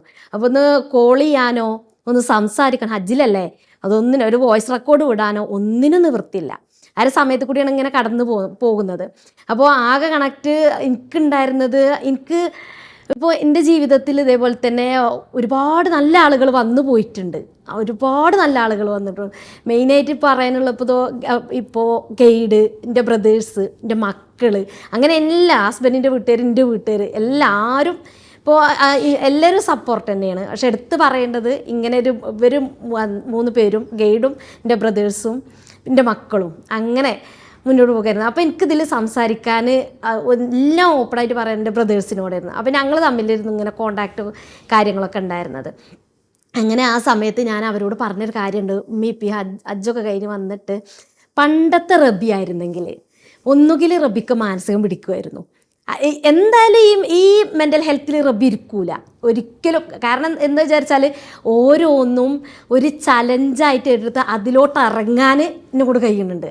അതായത് ഞാൻ പറയലുണ്ട്, 2 പർവ്വതം എൻ്റെ മുന്നിൽ വന്ന് വീണാലും ഞാൻ അവിടെ നിൽക്കൂല, അതിൻ്റെ അപ്പുറം ചാടിക്കണം. ഫേസ് ചെയ്യാനുള്ളതിന്റെ സ്ട്രെങ്ത് അതുണ്ട്. അതിലോട്ട്, അതിൻ്റെ സെൻറ്ററിലോട്ട് ഞാനാണ് ഇറങ്ങും. അങ്ങനെ ഒന്നും ചെയ്യലുണ്ട്. അവിടെ പേടിയോ മടിയോ അത് ഞാൻ ചിന്തിക്കാറില്ല, അതവിടെ വരാറും ഇല്ല. കാരണം കോർ പോയിന്റ് എന്നാ വിചാരിച്ചാൽ അത് നേടുന്നതാണ്, അതിൽ മാത്രം ഫോക്കസ് ചെയ്യും. അങ്ങനെയാണ് മുന്നോട്ട് പോവാറ്. ഇതും അങ്ങനെ തന്നെ കാട്ടിയത്. മാനിഫെസ്റ്റേഷൻ ചെയ്തു, ഗ്രാറ്റിറ്റ്യൂഡ് വർദ്ധിപ്പിച്ചിട്ട് സുജൂദ് കടന്ന് പറഞ്ഞു പടച്ചവനോട്. കാരണം ഇത്രയും വർഷം ഈ മക്കളെ ഇനി ഈ വീട് കൊണ്ട് സംരക്ഷിച്ചില്ലേ, അത് വലിയൊരു അനുഗ്രഹമല്ലേ പടച്ചോന്ന്, അത്ര നന്ദി പറഞ്ഞാലും തീരില്ല. പിന്നെ ഏറ്റവും വലിയ എടുത്ത് പറയേണ്ട, ആ വീട്ടിൽ നിൽക്കുമ്പോൾ ഒരു അനുഗ്രഹം ഞാൻ പടച്ചവനോട് പറയുന്നതാണ്. അത് എൻ്റെ ഉമ്മയാണ് എനിക്ക് കാണിച്ചു തന്നത്. അതായത് മെയിൻ റോഡിനാണ് വീട്. ഞാൻ ഇത്രയൊക്കെ ഇപ്പോഴും പഠിക്കുന്നുണ്ടെന്ന് പറയാൻ 10:53 ഒരു ബസ് വരുന്നുണ്ടെങ്കിൽ 10:51 ഞാൻ ആ വീട് പൂട്ടുക. അതായത് പിന്നെ വീട് പൂട്ടിയിട്ട് ഗേറ്റും അടച്ച് റോഡ് ക്രോസ് ചെയ്താൽ മതി, അവിടെ തന്നെ നിന്നാൽ മതി. മെയിൻ റോഡിനാണ് വീട്. അത്രയും വലിയൊരു അനുഗ്രഹമാണ് പടച്ചോൻ തന്നിട്ടുള്ളത്. ആ അനുഗ്രഹം മുന്നിൽ വെച്ചാൽ പ്രാർത്ഥിച്ചു, അതേ ചെയ്തത്. അങ്ങനെ മുന്നിൽ വെച്ച് പ്രാർത്ഥിച്ചു, ഗ്രാറ്റിറ്റ്യൂഡ് അധികരിപ്പിച്ചു, മാനിഫെസ്റ്റേഷൻ ചെയ്തു. മാഷാ അല്ലാ, അൽഹംദുലില്ലാ, വിചാരിച്ച പോലെ തന്നെ വീട് തിരികെ കിട്ടി. ഒരു വലിയൊരു കാര്യമായിരുന്നത്. വലിയൊരു സ്റ്റോറിയാണ്, ചെറിയ സംഭവമല്ല വീടൊക്കെ തിരിച്ചെടുക്കാന്നൊക്കെ പറഞ്ഞാല്. അപ്പം 2 പേരും ഇപ്പൊ റീസെന്റ് സംസാരിച്ചതിൽ പിക്ക് ചെയ്തിട്ടുള്ള ഒരു വേർഡാണ് ഫിയറും ഫെയിലിയറും. ഈ 2 എലമെന്റ്സ് അപ്പോൾ ഒരു പോയിന്റിൽ ഫെയിലിയർ ആവുമെന്ന് പേടിച്ചിട്ട് പലതും ചെയ്യാതെ നിന്നു എന്ന് പറയുന്നു. പക്ഷെ അവിടെ നിന്നാണ് ഇത്തരത്തിലുള്ള ഒരുപാട് ഗ്രോത്ത് കാര്യങ്ങളൊക്കെ വന്നിട്ടുള്ളത്. And you said you started enjoying fear, you started loving fear. അപ്പം how do you see failure, അല്ലെങ്കിൽ ഫെയിലിയർ എന്ന് പറയുന്ന അല്ലെങ്കിൽ സെറ്റ് ബാക്സിനെ എങ്ങനെയാണ് നമ്മൾ ഓരോരുത്തരും ഫേസ് ചെയ്യുന്ന രീതി അല്ലെങ്കിൽ ഡീൽ ചെയ്യുന്ന രീതി ഡിഫറെൻ്റ് ആണല്ലോ. What is your core essence to it? എനിക്ക് ഇവിടെ പറയാനുള്ളത് ഷെറി, ആക്ച്വലി ഞാൻ ഭയങ്കര ഈ പറഞ്ഞ പോലെ ഭയങ്കര പേടിയെന്ന് പറഞ്ഞാൽ ഒരു സ്കൂളൊക്കെ പഠിക്കുന്ന കാലത്ത് തന്നെ ഭയങ്കര സ്റ്റേജ് ഫിയർ എല്ലാം ഭയങ്കരമായിട്ടുള്ള ഒരാളാണ്. ഒരു 4 പേര് വന്നാൽ അവരുടെ മുന്നിൽ നന്നായി സംസാരിക്കാനോ ഒട്ടും അത്രയും കോൺഫിഡൻ്റ് അല്ലാത്ത ഒട്ടും ഭയങ്കര പേടിയുള്ള ഒരാളായിരുന്നു. അപ്പോൾ ആക്ച്വലി സ്കൂളിലെ ടൈമിൽ ഒരു ഇൻസിഡൻറ്റ് ഉണ്ടായിട്ടുണ്ട്. എന്ന് പറഞ്ഞാൽ +2 കഴിഞ്ഞ സമയത്ത് ഇതുപോലെ സ്റ്റേജിൽ നമുക്ക് നമ്മുടെ മഹല് വഴി എന്തോ ആയിട്ടൊരു പ്രൈസ് ഉണ്ടായിരുന്നു. അപ്പോൾ അത് വാങ്ങാൻ വേണ്ടിയിട്ട് സ്റ്റേജിൽ കയറിയ സമയത്ത് എന്നോട് എന്തോ ഒന്ന് സംസാരിക്കാൻ വേണ്ടി മൈക്ക് തന്നു. ഇത് മാത്രമേ എനിക്ക് ഓർമ്മയുള്ളൂ, അവിടെ തലകറങ്ങി വീണിട്ടില്ല എന്ന്. ശരിക്കും ആ ഒരു സ്റ്റേറ്റിലായിരുന്നു. കാരണം നമ്മൾ പറയില്ല, ഒരു അവാർഡ് പ്രൗഡ് മൂമെൻ്റ് ആയിരുന്നു. പക്ഷെ ആ നാട്ടുകാരുടെ മുന്നിലൊക്കെ അത്രയും നാണം കെട്ടിട്ട് ഇങ്ങനെ വിറച്ച് അങ്ങനെ ഇറങ്ങി പോകുന്നൊരു സിറ്റുവേഷനുണ്ട്. അത് കഴിഞ്ഞ് ആ ട്രോഫിൻ്റെ വീട്ടിൽ ഷോക്കേസിൽ കാണുന്നത് അതാലോചിച്ചാൽ എനിക്ക് ഭയങ്കര പേടി. കാരണം അതായിരുന്നു ആ ഓർമ്മയായിരുന്നു എനിക്ക് വന്നിരുന്നത്. അങ്ങനെയുള്ള ഒരാളായിരുന്നു. ആക്ച്വലി അത് കഴിഞ്ഞ് ഇപ്പം എനിക്ക് പറയാനുള്ളത്, നമ്മൾ പറയല്ലോ പ്രൗഡ് അല്ലെങ്കിൽ നമ്മുടെ പെയിൻ മൊമെന്റ് പ്രൗഡ് മൊമെന്റിലേക്ക് പോകുന്ന ഒരു വഴി എന്ന് പറഞ്ഞാല് അതെ. കാരണം ഇപ്പൊ സ്കൂളില് ഇപ്പം അവിടെ ഞാൻ അന്ന് ഒരുപാട് വർഷങ്ങളായിട്ടോ, +2 കഴിഞ്ഞു ഒരുപാട് വർഷമായി. ഇന്നും അവിടെ 3 ടീച്ചേഴ്സ് ഇപ്പോഴും ഉണ്ട് എന്നെ പഠിപ്പിച്ചിരുന്നത്. അവരടക്കം 80-something ടീച്ചേഴ്സിനെ ആ ട്രെയിനിങ് കൊടുക്കാൻ പറ്റിയിട്ടുണ്ടായി അപ്പൊ അത് ഭയങ്കര ഒരു അച്ചീവ്മെന്റ്. അത് മാത്രമല്ല, അതിനുശേഷം എന്നെ അവിടെ ഞാൻ പറഞ്ഞു ഷെറിൻ്റെ അടുത്ത് എവറി മന്ത് ഒരു 5 days കുട്ടികൾക്കും അതുപോലെ തന്നെ പാരൻസിനും സെഷൻ കൊടുത്തുകൊണ്ടിരിക്കുകയാണ്. അപ്പൊ അതൊക്കെ എന്ന് പറയുകയാണെങ്കിൽ എനിക്ക് സ്വപ്നം പോലും കാണാൻ പറ്റാത്ത, അല്ലെങ്കിൽ അതൊക്കെ എങ്ങനെ സംഭവിച്ചു വെച്ചാൽ ഞാൻ ഉണ്ടാക്കിയെടുത്താണോ എന്നൊന്നുമല്ല, എൻ്റെ ഉള്ളിൽ നിന്ന് വന്നിട്ടുള്ളത്. എന്തോ ഒരു കാര്യം ഇതായിപ്പോയി, അത്രയും ഒരു മാജിക്കായിട്ട് എന്തോ സംഭവിച്ചു. അത്രയും ഈ പറഞ്ഞ പോലെ ഓരോന്നും ലവ് ചെയ്യാനും ഗ്രാറ്റിറ്റ്യൂഡും ഒക്കെ ഫീൽ ഭയങ്കരമായിട്ട് ഓരോന്നും. അതാണ് ഞാൻ പറയുന്നത്, ഈ ഒരു 2.5 വർഷം എന്നുള്ളത് എനിക്ക് നോക്കുന്ന സമയത്ത് പ്രശ്നം ഇതൊന്നുമില്ല. ഞാൻ 17 എത്രയോ മുകളിലാണ്. എനിക്ക് കിട്ടിയ കുഞ്ഞു കുഞ്ഞു ഫെയിലിയേഴ്സോ കാര്യങ്ങളൊന്നും അല്ല. കാരണം ഞാൻ അച്ചീവ്മെൻറ്റ്സ്, ഞാൻ വന്ന വഴി, അല്ലെങ്കിൽ ഞാൻ ഇപ്പം നിൽക്കുന്ന ഒരു പൊസിഷൻ, ഇനി എൻ്റെ ഡ്രീംസ് ഒക്കെ ഭയങ്കര വലുതാണ്. അപ്പം അൽഹംദുലില്ലാ എനിക്കതുകൊണ്ട് തന്നെ നമ്മുടെ ശരി പറഞ്ഞ ക്വസ്റ്റ്യൻ എന്തായിരുന്നു, നമ്മുടെ ആ ഒരു പെയിൻ അതെ അതെന്ന് പറഞ്ഞാൽ അതെൻ്റെ ഉള്ളിൽ നിന്ന് തന്നെ എനിക്ക് പറയേണ്ടി വരും. ആ ഒരു മൈൻഡ് സെറ്റ് അന്നത്തെ ആ ഒരു ഈ ഒരു ടീമിൽ നമ്മൾ വന്ന് അതിന്ന് മാറിപ്പോയിട്ടുള്ളൊരു കാര്യമാണ്. അപ്പോൾ അത് നമ്മുടെ സ്ട്രെങ്ത് ഗൈഡാണ്ട് ഇതുപോലെ ഒരു ഇന്റർവ്യൂ ചെയ്യുന്ന സമയത്ത് GCTP ചെയ്യുന്ന സമയത്ത് പറഞ്ഞിട്ടുണ്ട്, വീക്ക്നെസ് അങ്ങനെ സ്ട്രെങ്ത് ആക്കി മാറ്റി എന്നുള്ളത്. അപ്പോൾ അത് ശരിയായിട്ട് നടന്നൊരു കാര്യമായിരുന്നു. എൻ്റെ അത്രയും വീക്ക് പോയിന്റ് ആയിട്ട് ഞാൻ പേടിച്ചിരുന്ന് ഹോൾഡ് ചെയ്ത് പേടിച്ച ഒരാളായിട്ട് സംസാരിക്കാൻ അത്രയും ഫിയർ ആയിട്ടുള്ളൊരു വ്യക്തി ഇത്രയും കാര്യങ്ങൾ ചെയ്യുക. അത് നമ്മുടെ നാട്ടിലൊരു വലിയ പ്രോഗ്രാം ഇട്ടു, അത്രയും സക്സസ് ആയിട്ട് ചെയ്യാൻ പറ്റി. ഇതൊക്കെ എന്നെ സംബന്ധിച്ചെടുത്ത് നമ്മൾ അൽഹംദുലില്ലാ എന്തോ ഒരു മാജിക്കായിട്ട് നടക്കുന്നതായിട്ടാണ് വിശ്വസിക്കുന്നത്.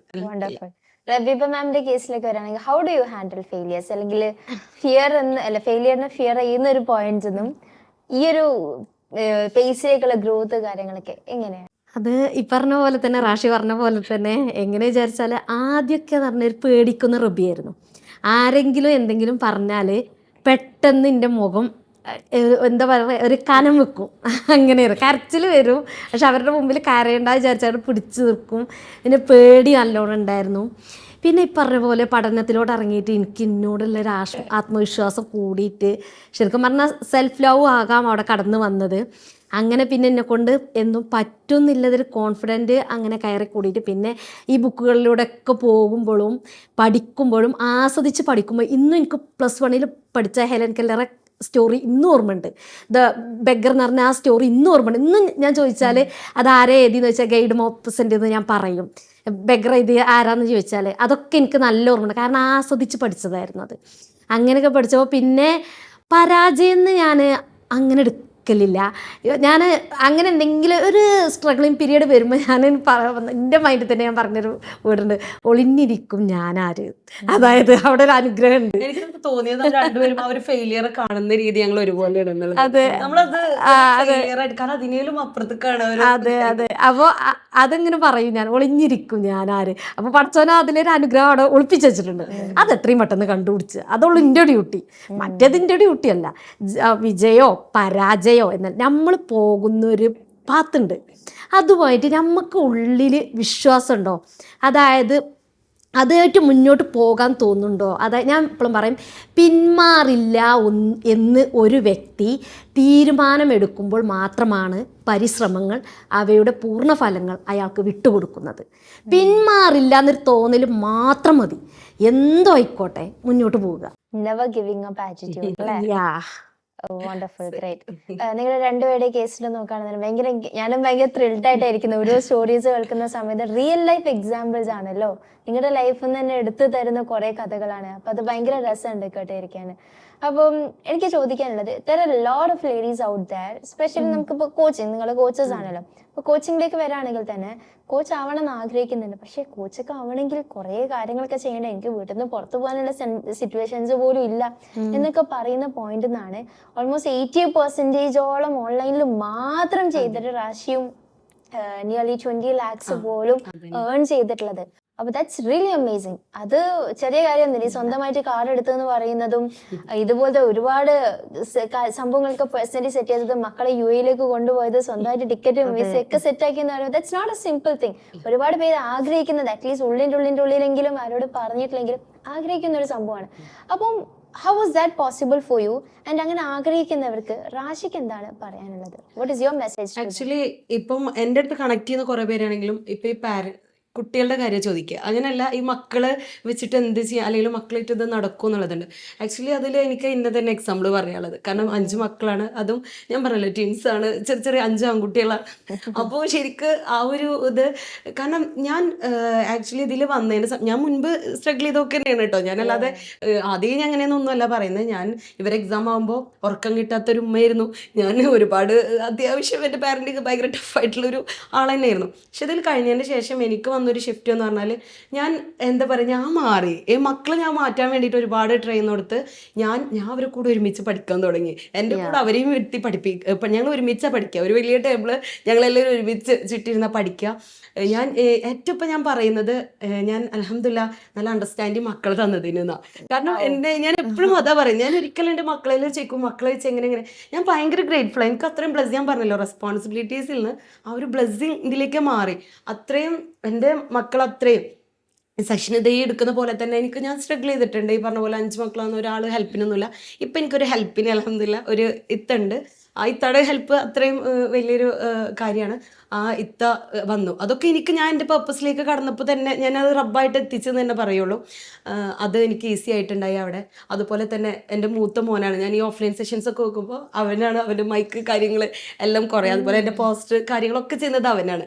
അപ്പം ഞാൻ അവരത്രയും ഗ്രേറ്റ്ഫുള്ളാണ്. ഞാൻ അവനക്ക് ചെയ്യുന്നതിനേക്കാളും ഇപ്പോൾ ആ ഒരു സ്റ്റേറ്റായി എല്ലാം ഭയങ്കര ആസ്വദം. അവർ എക്സാം ഇതൊക്കെ ആകുമ്പോഴത്തേക്ക് നാളെ എക്സാം നടക്കുകയാണ്, ഇന്ന് മൂത്ത മോന് കൂടെ ഉണ്ടാവും, അവർ നോക്കുന്നുണ്ട്, എല്ലാം ഉണ്ട്. അത്രയും ഫ്രീ ആയി, അവരും റെസ്പോൺസിബിളായി, അവരത് നല്ല എൻജോയ് ചെയ്യുന്നു, ഞാനും എൻജോയ് ചെയ്യുന്നു. അതിലും ഉപരിയായിട്ട് എനിക്ക് പറയാനുള്ളൊരു കാര്യം എന്താണെന്ന് വെച്ചാൽ, എൻ്റെ കണ്ണ് നിറഞ്ഞൊരു മൂമെൻറ്റാണ്. പലപ്പോഴും പറയും നമ്മൾ മക്കള് വിട്ടാൽ ക്ലാസ് സെഷനിൽ ഇരിക്കുക, കുട്ടികൾ അങ്ങനെയെന്നൊക്കെ ഞാനും കേട്ടിട്ടുണ്ടായിരുന്നു. പക്ഷെ എനിക്കതെല്ലാം ഒരു ഇതായിട്ട് തോന്നിയൊരു സിറ്റുവേഷൻ എന്ന് പറഞ്ഞാൽ, എൻ്റെ മോന് 9th പഠിക്കുന്ന മോനെ ടീച്ചർ വിളിച്ചിരുന്നു ഒരു ദിവസം, എന്താ ചെയ്യുന്ന മദർ എന്നൊക്കെ ചോദിച്ചിട്ട്. അപ്പോൾ ഞാനിങ്ങനെ മൈൻഡ് കോച്ചാണ് ഇങ്ങനെ ചെയ്യുന്നതെന്നൊക്കെ പറഞ്ഞപ്പോൾ ഞാനൊരു കാര്യം പറയാൻ വേണ്ടിയിട്ടാണ് ആക്ച്വലി ഇന്ന് നമ്മൾ റോൾ മോഡലിനെ കുറിച്ചിട്ടൊക്കെ ഇങ്ങനെ ക്ലാസ്സിൽ ഡിസ്കസ് ചെയ്തു.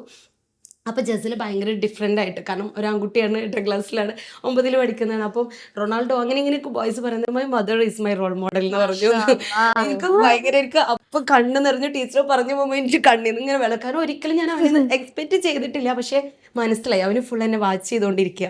ഞാൻ അവരെ കൂടെ പഠിക്കുന്നത്, ഓരോ അച്ചീവ്മെൻറ്റ്സ്, ഓരോ അവാർഡ്സ് കാര്യങ്ങൾ, എൻ്റെ ഓരോ അച്ചീവ്മെൻറ്റ്സ് ഒക്കെ അവന് വാച്ച് ചെയ്യണം.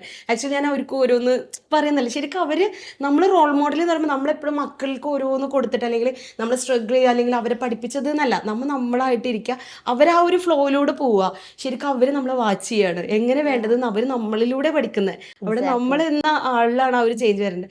അതുകൊണ്ട് എനിക്ക് ഒരിക്കലും ഇപ്പം റബി പറഞ്ഞ പോലെ തന്നെ എനിക്കൊരിക്കലും സ്ട്രഗിൾ ആയിട്ടൊരു പാരൻ്റ് 5 മക്കൾ അല്ലെങ്കിൽ അതൊരു സ്ട്രഗിൾ, അല്ലെങ്കിൽ അവരെ കൂടെ വെച്ചിട്ട് എങ്ങനെയെന്ന് ഒരിക്കലും തോന്നിയിട്ടില്ല. എൻ്റെ അടുത്ത് ഒരുപാട് ചോദിക്കുന്ന ആളുകൾ ചോദിക്കുന്ന അവരാണ് എൻ്റെ എല്ലാം. എനിക്കിപ്പോൾ ഏറ്റവും സപ്പോർട്ടായിട്ട് എൻ്റെ കൂടെ നിൽക്കുന്നത്, അല്ലെങ്കിൽ അത്രയും ഞാൻ പറയില്ലേ, ഏറ്റവും അണ്ടർസ്റ്റാൻഡിങ് ആയിട്ട് എൻ്റെ മക്കളാണ് എനിക്കുള്ളത്. ഏറ്റവും വലിയ സ്ട്രെങ്ത് ഇപ്പോൾ അവരാണ്.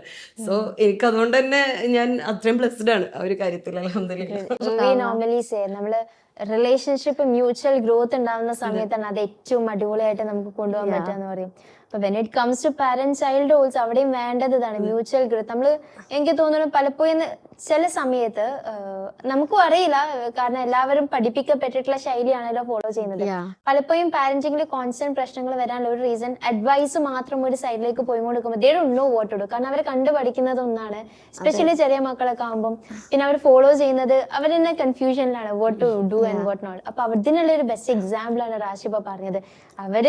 നമ്മളായിട്ട് ഇരിക്കുക, നമ്മൾക്ക് വേണ്ട കാര്യങ്ങൾ ചെയ്യുക, ദേ വിൽ ഫോളോ അസ്. അവര് നമ്മളെ കോപ്പി ചെയ്തുകൊണ്ട് നിൽക്കുന്നുണ്ടെന്നുള്ളത് എനിക്ക് തോന്നുന്നു അത് തന്നെയാണ് അതിലൊരു കോർ എക്സാമ്പിൾ തന്നെയാണ് റബീബ മാമിനെയും പാരന്റിംഗിലേക്ക് എത്തിച്ചിട്ടുള്ളത്. I guess so, right? I've seen you, I've heard you saying എന്റെ ഏറ്റവും ബെസ്റ്റ് ഫ്രണ്ട് എന്റെ മോനാണ്, മോളും. അപ്പൊ അവരുടെ കൂടെ ഇരുന്നിട്ട് ഒന്നിച്ച് പഠിക്കുന്നു, അവരെന്നെ ഹെൽപ്പ് ചെയ്യുന്നു. എനിക്ക് അവരുടെ അടുത്തുനിന്ന് പഠിക്കാനുണ്ടാവുമ്പോ ഞാൻ അവരുടെ അടുത്തുനിന്ന് പഠിക്കും, അവർക്ക് എന്റെ അടുത്ത് നിന്ന് എന്തെങ്കിലും പഠിക്കാനുണ്ടെങ്കിൽ ഞാൻ പറഞ്ഞു കൊടുക്കുന്നു. അത് ഭയങ്കര ഒരു മ്യൂച്വൽ ആയിട്ട് ആ റെസ്പെക്റ്റും ആ സ്പേസും ഒക്കെ ഒരു പാരന്റ് ചൈൽഡ് റിലേഷൻഷിപ്പ് ഉണ്ടാവുന്ന പറയുമ്പോൾ ഭയങ്കര ബ്യൂട്ടിഫുൾ ആയിട്ട് ആ ഒരു ബോണ്ടിങ് മാറുന്നുണ്ടെന്ന് തോന്നുന്നു. അപ്പൊ ഹൗ അബൌട്ട് യു? എങ്ങനെയായിരുന്നു ഫ്രം ഓൺലൈനിൽ ഇത്തരത്തിലുള്ള കോച്ചിങ് കാര്യങ്ങളൊക്കെ ചെയ്തു പോകുമ്പോൾ എങ്ങനെയാണ് മാമിനെ ആ ഒരു ജേർണി കാര്യങ്ങൾക്ക് എത്രത്തോളം ഹെൽപ്പ് ചെയ്തു? ആൻഡ് ഇതേപോലെ ഞാൻ നേരത്തെ ചോദിച്ച പോലെ തന്നെ ഇങ്ങനെ ചെയ്യണമെന്ന് ആഗ്രഹിക്കുന്നവർക്കുള്ള മാമിന്റെ മെസ്സേജ് എന്താണ്? അത് ഇപ്പോൾ കുറച്ച് ബാക്കിലോട്ട് പോകുകയാണെന്നുണ്ടെങ്കിൽ ആദ്യം എന്ന് പറയുന്നത് എനിക്ക് മക്കളെ ഒന്നിനും കിട്ടിയിരുന്നില്ല. അന്ന് ഞാൻ ഇതേ പറഞ്ഞ പോലെ, ഇപ്പോൾ ഷെറി പറഞ്ഞ പോലെ കുറച്ച് റൂൾസ് ആൻഡ് റെഗുലേഷൻസ് ഉണ്ട് നമുക്ക് ഈ ലോകത്ത്. അത് മക്കളിൽ അടിച്ചേൽപ്പിക്കുക എന്നുള്ളതായിരുന്നു എൻ്റെ ഡ്യൂട്ടി. അന്ന് മക്കളിൻ്റെ ശത്രുക്കളായിരുന്നു എന്ന് പറയാം. ഒന്നിനും, അതായത് എന്നിൽ നിന്ന് ഒളിക്കുക, ഒന്നും തുറന്ന് പറയാതിരിക്കുക, അങ്ങനെയായിരുന്നു. പക്ഷെ ഞാൻ മാറി തുടങ്ങിയത്, ഞാൻ ബുക്കെടുത്ത് ഗൈഡ് എന്ന് പറയാറുണ്ട്, അതായത് മക്കൾ ഒരിക്കലും അനുസരിപ്പിക്കാൻ പറ്റൂല, അവർ അനുകരിക്കുകയേ ചെയ്യുള്ളൂ എന്നുള്ളത്. അതെൻ്റെ ജീവിതത്തിൽ സംഭവിച്ചൊരു കാര്യമാണ്. കാരണം ഞാൻ ബുക്കെടുത്താൽ കുട്ടിയും ബുക്കെടുക്കും. ബിലോ ആവറേജ് സ്റ്റുഡൻ്റ് ആയിരുന്നു എൻ്റെ മോന്. അവിടുന്നാണ് എനിക്ക്, ഞാൻ മാറിയാൽ മക്കളിൽ അത് മാറ്റം സംഭവിക്കുന്ന ഞാൻ തിരിച്ചറിഞ്ഞ നിമിഷം അതാണ്. അപ്പോൾ പിന്നെ ഞാൻ അവനോട് പറയുന്നില്ല, ചെറിയ കുട്ടിയായിട്ടും കണ്ടു. 10ാം ക്ലാസ് നല്ല പഠിച്ചിരുന്നൊരു കുട്ടിയായിരുന്നു ആദ്യം. കൊറോണ വന്നപ്പോൾ പിന്നെ ഓൺലൈൻ സൂം മീറ്റല്ലായിരുന്നു ആ സമയത്തൊക്കെ ക്ലാസ്സസ്. പാട്ട് പാടുക, ആ സ്വഭാവമായിരുന്നു. ബുക്ക് തൊട്ടിട്ടേയില്ല. ഈ ബുക്കിൻ്റെ പുതുമണം ഉണ്ടല്ലോ അതുപോലും മാറിയിട്ടില്ല, അങ്ങനെയായിരുന്നു. അപ്പോൾ സങ്കടം തോന്നിയിരുന്നു. 9ാം ക്ലാസ് ലാസ്റ്റ് ആയപ്പോഴാണ് പിന്നെ സ്കൂൾ ഓഫ്ലൈൻ ആയിട്ട് വന്നതും. അങ്ങനെ മുന്നോട്ട് പോയി. 10ാം ക്ലാസ്സിൽ ലെറ്റേഴ്സ് പോലും ശരിക്കും എഴുതാൻ പറ്റാത്തൊരു സ്ട്രഗ്ലിംഗ് പീരീഡ് ഉണ്ടായിരുന്നു. അതിൽ എൻ്റെ മോനും പെട്ടിട്ടുണ്ട്. അപ്പോൾ ആ സമയത്തൊക്കെ ഒരു CD അങ്ങനെ ഫസ്റ്റ് ടേം എക്സാമിനൊക്കെ ആ ഒരു സീൻ്റെ ഡീൻ്റെ ഒക്കെ ഒരു കളിയായിരുന്നു. പിന്നെ ഞാൻ എൻ്റെ സ്വഭാവം മാറിയപ്പോൾ നല്ലൊരു രീതിക്കായി വന്നപ്പോൾ, ചെറിയൊരു കുട്ടിയായിട്ട് അവനെ ഇങ്ങനെ കാണൽ തുടങ്ങിയപ്പോൾ കുട്ടിക്ക് മാർക്ക് കണ്ടു. സെക്കൻഡ് ടേമിൽ അത് കൂടി, അതായത് താഴെയായിരുന്നു അവൻ്റെ റാങ്ക്, അതൊരു സെൻറ്ററിലോട്ടായി വന്നു. പിന്നെ ഞാൻ ഒന്നും കൂടി മാറ്റിപ്പിടിച്ചു എൻ്റെ സ്വഭാവം. അവനെയല്ല ഞാൻ മാറ്റിയത്, ഞാനാണ് മാറിയത്. അങ്ങനെ ഒന്നും കൂടി ചെറിയ കുട്ടിയായിട്ട് കണ്ട് റിസൾട്ടൊക്കെ വന്ന് ആ സമയത്ത് ഞാൻ പഠിച്ചുകൊണ്ടിരിക്കുമ്പോൾ പിന്നെ വീട്ടിലെ റൂൾസ് എന്ന് പറയുന്നത്, ആർക്കാണോ എക്സാം ഉള്ളത് അവർ സ്റ്റുഡൻറ്റ്, എക്സാം ഇല്ലാത്തത് ആരാണോ അവർ പാരൻറ്റ്. അങ്ങനെ റൂൾസ് ഞാൻ ആക്കിയതല്ല, പൊതുവെ അങ്ങനെ ആയി വന്നതാണ്. മക്കൾ ഇഷ്ടത്തോടെ തന്നെ ചെയ്യണതാണ് ഞാൻ ചെയ്യുന്ന കാര്യങ്ങളെല്ലാം. അങ്ങനെ മാറി വന്നപ്പോൾ പിന്നെ നല്ല രീതിക്ക് എക്സാം എഴുതാൻ പോയി. റിസൾട്ട് വന്നപ്പോൾ 6 A+ഉം 4 Aയും ആയി. ഈ Bയും Cയും D ഒന്നും ഞാൻ കണ്ടില്ല, അത്രക്ക് മാറി. അവിടെയാണ് എനിക്ക് മനസ്സിലായത്. പിന്നെ ഏറ്റവും കൂടുതൽ ആളുകൾ ഏറ്റവും സ്ട്രഗിൾ ചെയ്യുന്നതും ഈ മക്കളെ കൊണ്ടാണ്. എനിക്ക് ഏറ്റവും കൂടുതൽ റിസൾട്ട് കിട്ടിയിട്ടുള്ളതും ഞാനൊരു നല്ല പാരൻ്റ് ആണ് എന്നുള്ളതാണ്. എവിടെ പോയാലും എനിക്ക് കിട്ടണത് ആസ് എ ഗുഡ് പാരൻ്റ് എന്നുള്ളതാണ്. വീട്ടിലും പറഞ്ഞിട്ടുണ്ട്, ഹസ്ബൻഡ് പറഞ്ഞിട്ടുണ്ട്, കുറച്ചൊക്കെ പിഴവുകൾ ഉണ്ടെന്നുണ്ടെങ്കിലും നല്ലൊരു പാരൻ്റാണ്, നല്ലൊരു മദറാണ് ഈ എന്നുള്ളത്. ഇപ്പോൾ എൻ്റെ അടുത്ത് സ്പോക്കൺ ഇംഗ്ലീഷ് ഞാൻ പോയിരുന്നു, അവിടെ സുമനമ്മ പറഞ്ഞിട്ടുണ്ട്. ഞാനൊന്നും അവിടെ പറഞ്ഞു പോന്നിട്ടില്ല, പക്ഷെ അവരും പറഞ്ഞിട്ടുണ്ട് ഒരു ഗുഡ് മദറാണ് എന്നുള്ളത്. കാരണം മക്കൾക്ക് എന്തൊക്കെ ആവാനും ആവാതിരിക്കാനുള്ള ഫ്രീഡം കൊടുക്കുന്നുണ്ട്, അവർക്ക് എന്ത് പറയാനുള്ള സ്പേസും അവിടെ ഉണ്ട്. അതുകൊണ്ട് ഞാൻ പറയും, മോളൊക്കെ പറയും, ഷീസ് എ ബെസ്റ്റ് ഫ്രണ്ട് എന്ന് ഞാൻ അവളോട് തന്നെ ഞാൻ പറയും, ഞാൻ അവിടെ പറഞ്ഞു പോന്നിട്ടുണ്ട് ഇയാണ് എൻ്റെ ഏറ്റവും ബെസ്റ്റ് ഫ്രണ്ട് എന്നുള്ളത് പറഞ്ഞു പോന്നിട്ടുണ്ട് എന്നുള്ളത്. അപ്പോൾ ഇതൊക്കെ ഞാൻ ഒരു പാരൻറ്റിങ് വെബിനാർ ഉണ്ടാകുമ്പോൾ ഇതെല്ലാം ഞാൻ ഷെയർ ചെയ്യുന്ന ഒരു കാര്യങ്ങളാണ്. അപ്പോൾ അവർക്ക് പൊതുവേ ഈ ഒരു ഈ ഒരു വിമൺ ഇറങ്ങാത്തൊരു കാര്യം വിചാരിച്ചാൽ അവരിറങ്ങിയാൽ ഈ കുട്ടികൾ വഴി തെറ്റിപ്പോവോ, പിന്നെ എങ്ങനെ ഇറങ്ങണം, അതൊന്നും ഇവർക്ക് അറിയില്ല. അറിയാത്തൊരു പോയിന്റിലാണ് ഇന്നും അവർ നിൽക്കുന്നത്. കുട്ടികളോട് എങ്ങനെ ബിഹേവ് ചെയ്യണം, എങ്ങനെ അവർ മാറിയാലാണോ കുട്ടികൾ മാറുക. ഇവർ ഫുള്ള് ആദ്യം വിളിക്കുമ്പോൾ തന്നെ പറയുന്ന കുട്ടിയുടെ നെഗറ്റീവ് ക്വാളിറ്റീസുകളാണ് ഫുള്ള് പറയുക. പോസിറ്റീവ് ഉണ്ട് കുട്ടിക്ക്, പക്ഷെ അത് ഇവർക്ക് കണ്ടുപിടിക്കാൻ കഴിയില്ല. അത് അവരെ കുറ്റം പറഞ്ഞിട്ട് കാര്യമല്ല. പൊതുവേ അതങ്ങനെ ഈ ലോകത്ത് അങ്ങനെ ആയി വന്നതാണ്. അതുകൊണ്ട് അതൊന്ന് അവിടെ അവരൊന്ന് മനസ്സിലാക്കിയാൽ, അവരെ ഒന്ന് തിരിച്ചറിഞ്ഞാൽ അവർക്കത് അവരെ ഗോൾസിലോട്ടോ അവരെ ഡ്രീമിലോട്ടോ അവർക്ക് സ്റ്റെപ്പ് എടുത്ത് വെക്കാൻ കഴിയും. Wonderful, super. നിങ്ങൾ രണ്ടുപേരുടെയും കേസിൽ ഫ്രം ദ സീറോ ആണ് ഇങ്ങനെ ഒരു കോച്ചായിട്ട് ബിൽഡ് ചെയ്തെടുത്തിട്ടുള്ളത് അല്ലേ? Completely from the zero. വേണമെങ്കിൽ മൈനസ് എന്നും പറയാം. ഞാൻ ആ സീറോന്റെ ഇപ്പഴത്തെ ഒരു മൈനസ് ഇട്ട് കൊടുക്കും, കാരണം അത്രയും ലെവലിനെ ഞാൻ വന്നിട്ടുള്ളത്. അപ്പം ഇങ്ങനെ ഒരു സംഭവം ബിൽഡ് ചെയ്തെടുക്കുന്ന സമയത്ത് അല്ലെങ്കിൽ along the journey obviously setbacks ഉണ്ടായിട്ടുണ്ടാവാം, ഫെയിലിയേഴ്സ് വന്നിട്ടുണ്ട്, അപ്സ് ആൻഡ് ഡൗൺസ്, അതൊക്കെ പ്രോസസ്സിന്റെ ഭാഗമാണ്. ഇങ്ങനെ കുത്തനെ കയറ്റം മാത്രമല്ലല്ലോ. അപ്പം അങ്ങനെ ഒരു ജേർണി പോയിക്കൊണ്ട് നിൽക്കുന്ന സമയത്ത് even now you are going through it, what is the biggest life lesson you have learned? ആർക്കും പറയാട്ടോ. ഇപ്പോ ഞാൻ പറയുകയാണെന്നുണ്ടെങ്കിൽ എനിക്ക് ഏറ്റവും കൂടുതൽ തോന്നിയിട്ടുള്ളത്, അതായത് എനിക്ക് കിട്ടിയ കുറച്ച് പാഠങ്ങളുണ്ട്. അതായത് ഞാൻ എന്നെ അറിഞ്ഞു തുടങ്ങിയപ്പോഴാണ് എൻ്റെ ഡ്രീം എന്താണ്, എൻ്റെ ഗോൾസ് എന്താണ്, അതൊക്കെ ഞാൻ അറിഞ്ഞത്. സ്വപ്നം കാണാൻ പോലും പേടിയായിരുന്നു. കാരണം ഇത് നടക്കുമല്ലേ എന്നറിയില്ല, ഒരു ജോലി കിട്ടുമല്ലേ എന്നറിയില്ല, ഇത് മുമ്പോട്ട് പോകുമല്ലേ എന്നറിയില്ല. അവിടെയൊക്കെ ആദ്യത്തെ ചിന്ത ഇത് തോറ്റു പോകുമെന്നിരുന്നു, തോറ്റു പോകുമെന്ന് മാത്രമായിരുന്നു. ഇപ്പോൾ ഇവിടെ ഈ സ്റ്റേജിൽ ഞാനിരിക്കുമ്പോൾ എൻ്റെ ചിന്ത തോറ്റു പോകുമെന്ന് ഒരിക്കലും എൻ്റെ ചിന്ത ഒരിക്കലും വരുന്നില്ല. ഞാനൊരു വീഡിയോ ചെയ്തിരുന്നു, അതായത് നീ ഇതുവരെ പഠിച്ചിട്ട് എന്ത് നേടിയെന്നുള്ളത്. അതിനെനിക്ക് വന്ന കമൻസിന് കണക്കില്ല. കാരണം ഒരുപാട് സ്ത്രീകൾ അമ്മമാർ ചെയ്യുന്നൊരു കാര്യമാണ് എന്തെങ്കിലും ഒരു ഡിപ്ലോമ കോഴ്സ് എടുക്കുക, പഠിക്കുക. പക്ഷേ പഠിക്കണ ആ ഒരു ആവേശത്തിൽ ജോലി ഇത് ഇറങ്ങിയ ഉടനെ കിട്ടുന്ന അവർ പ്രൊവൈഡ് ചെയ്യുന്നുണ്ടാവും, പറയുന്നുണ്ടാവും, അതുകൊണ്ടായിരിക്കാം. പക്ഷെ അത് കഴിഞ്ഞ ഉടനെ അവർക്ക് അതേപോലെ ജോലി തുടരാൻ പറ്റുന്നില്ല. ശേഷം വീട്ടിൽ നിന്നില്ലേ പറച്ചിൽ അത് അവർ നല്ലപോലെ കേൾക്കുന്നുണ്ട്, നീ ഇതുവരെ പഠിച്ചിട്ട് എന്ത് നേടിയെന്നുള്ളത്. അപ്പോൾ ഈ ചോദ്യം ഞാൻ ഒരുപാട് നേരിട്ടതാണ്. അതായത് ഞാൻ പറയുന്നൊരു കാര്യമുണ്ട് എൻ്റെ ഉമ്മാനോട്. എൻ്റെ ഉമ്മാക്കാണ് ഇങ്ങനെ, അതായത് ഉമ്മാക്ക് ഏറ്റവും കൂടുതൽ ആഗ്രഹം ഞാൻ നല്ല നിലക്കൊന്ന് ജോലി എടുത്ത് കാണണം എന്നാണ്. അപ്പോൾ ഞാൻ ഉമ്മാനോട് പറയും, അതായത് മറ്റുള്ള കുട്ടികളുമായിട്ട് മറ്റുള്ള ഉമ്മാരുമായിട്ട് ഇന്നെ താരതമ്യം ചെയ്താൽ 21 ദിവസമല്ല റബീബ വീട്ടിലിരുന്നത്, 21 മാസമല്ല, 21 വർഷമാണ്. അത് ഞാൻ അക്സെപ്റ്റ് ചെയ്തിട്ടുണ്ട്. ആദ്യം ഞാൻ അഡ്മിറ്റ് ചെയ്തിട്ടുണ്ട്, അത് പിന്നെ ഞാനത് അക്സെപ്റ്റ് ചെയ്തിട്ടുണ്ട്. ഞാനെന്ന ലോകത്ത് ഞാൻ ഹാപ്പിയാണ്. കാരണം ഒന്നും എവിടെയും പോയിട്ടില്ല. കാരണം സെൽഫിക്ക് ഒരുപാട് ചെല്ലാനുണ്ടായിരുന്നു.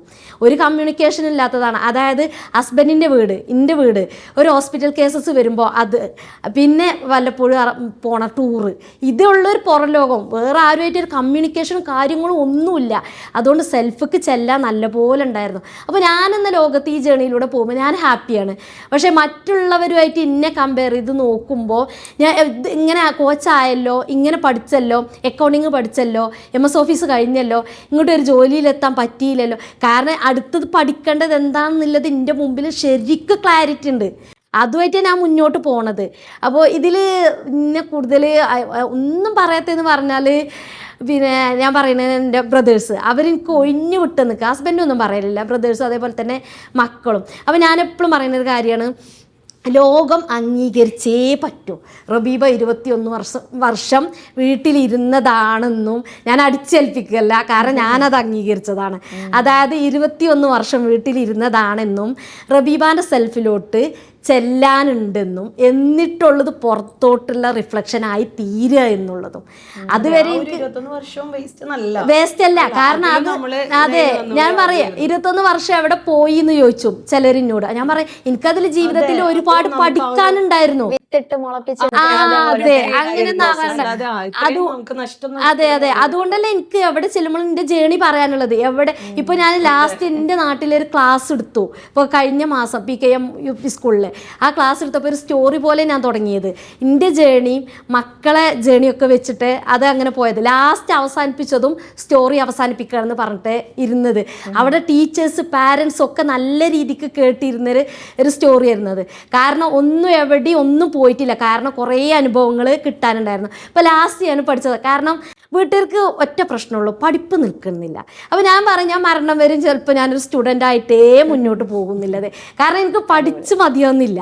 എനിക്കിഷ്ടമുള്ള കാര്യം ഞാൻ ഇഷ്ടത്തോടെ ചെയ്യണതാണത്.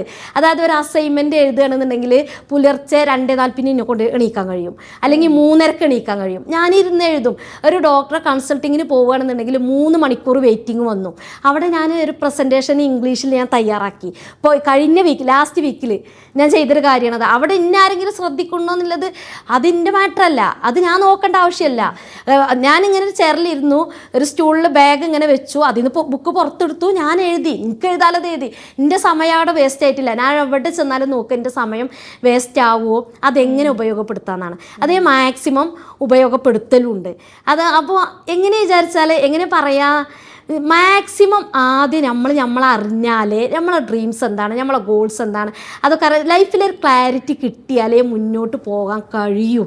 അല്ലാതെ ഒരിക്കലും കഴിയൂല. പിന്നെ ഈ ചെയ്തതൊന്നും എനിക്ക് വെറുതെ ആയിന്. ഇവിടെ ഷെറിയുടെ ഒരു കാര്യം ഓർമ്മ വരുന്നു.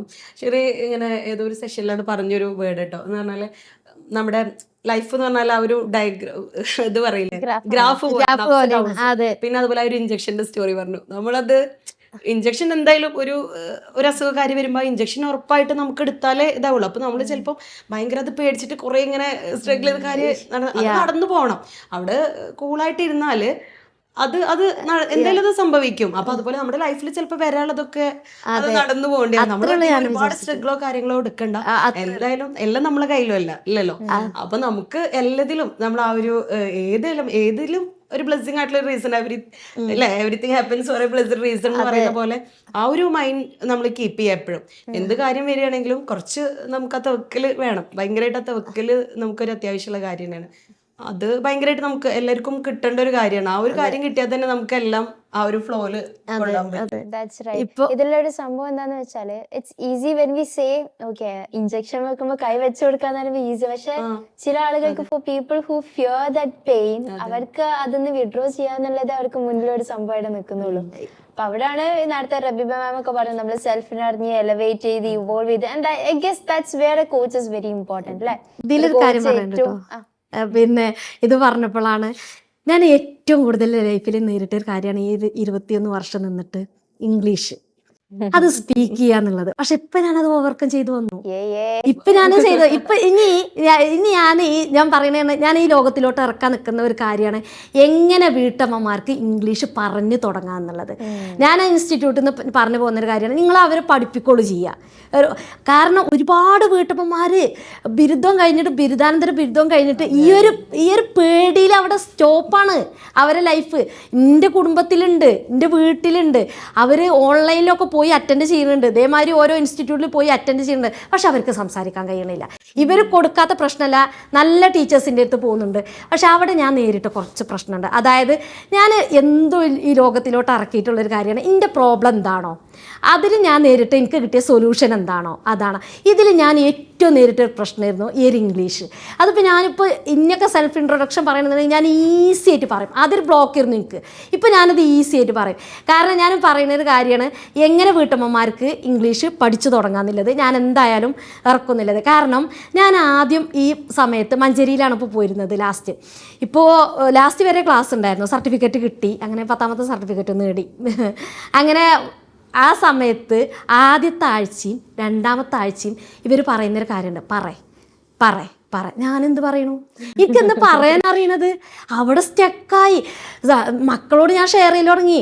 എനിക്ക് ഭയങ്കര സങ്കടം വരുന്നുണ്ട്, പക്ഷെ കരയാൻ കഴിയണില്ല.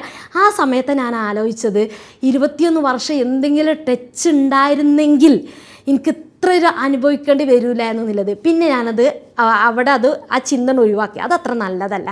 അതിനത് അഡ്മിറ്റ് ചെയ്തു. പിന്നെ ഞാനത് അക്സെപ്റ്റ് ചെയ്തു. അങ്ങനെ പതിയെ 2ാമത്തെ ആഴ്ചയും വന്നപ്പോൾ ഞാൻ മക്കളോട് പറയൽ തുടങ്ങി, എനിക്കവിടെ പോകണം, പക്ഷെ എന്നെക്കൊണ്ടൊന്ന് കരയാൻ പോലും കഴിയണില്ല, എനിക്കൊന്നും പറയാനും കിട്ടുന്നില്ല. അവർ നിർത്തി പറയാൻ പറയുന്നുണ്ട്, എനിക്കൊന്നും കഴിയണില്ല. പക്ഷെ പതിയെ ഞാൻ ഹാർഡ് വർക്ക് ചെയ്യാൻ തുടങ്ങി. സ്മാർട്ട് വർക്കും പിടിച്ചു, ഷാർപ്പ് വർക്കും പിടിച്ചു. അതായത് വീട്ടിൽ വന്നു അതേപോലെ കുഞ്ഞു കുഞ്ഞു സെൻറ്റൻസിൽ ആദ്യം എൻ്റെ സെൽഫ് എന്നാണ് ഞാൻ തുടങ്ങിയത്. ഞാൻ എന്ത് ചെയ്യുന്നു, ഞാൻ ആരാണ്, ഞാൻ എന്ത് ചെയ്യുന്നു, ഞാൻ എന്താണ്, അതുമെന്ന് ഞാൻ തുടങ്ങി. അങ്ങനെ കുഞ്ഞു കുഞ്ഞു സെൻറ്റൻസ് നമ്മൾ തുടങ്ങി. അങ്ങനെ ഞാൻ ചാറ്റ് ജി പി ടി ഉപയോഗിച്ചു, ഗൂഗിൾ ഉപയോഗിച്ചു, ഗൂഗിൾ ട്രാൻസ്ലേഷൻ, അങ്ങനെ എല്ലാം ഉപയോഗിച്ചു. ഇവിടെ വന്നാൽ നല്ല പ്രാക്ടീസ്, വീട്ടിൽ പോയാൽ നല്ല പ്രാക്ടീസ്. ഒഴിവൊന്നും കിട്ടില്ല. 2 ബാച്ചിനെ ഞാൻ അറ്റൻഡ് ചെയ്തത്, മോർണിംഗ് ബാച്ചിനും ആഫ്റ്റർനൂൺ ബാച്ചിനും. 6 മണിക്കാണ് ഞാൻ വീട്ടിലെത്തുക. രാവിലെ 9:45 വീട്ടിൽ നിന്ന് ഇറങ്ങിയാൽ. പക്ഷേ വിട്ടുകൊടുത്തില്ല. എൻ്റെ മനസ്സിലുണ്ടായിരുന്നു ഞാൻ വിട്ടു കൊടുക്കൂല എന്നുള്ളത്.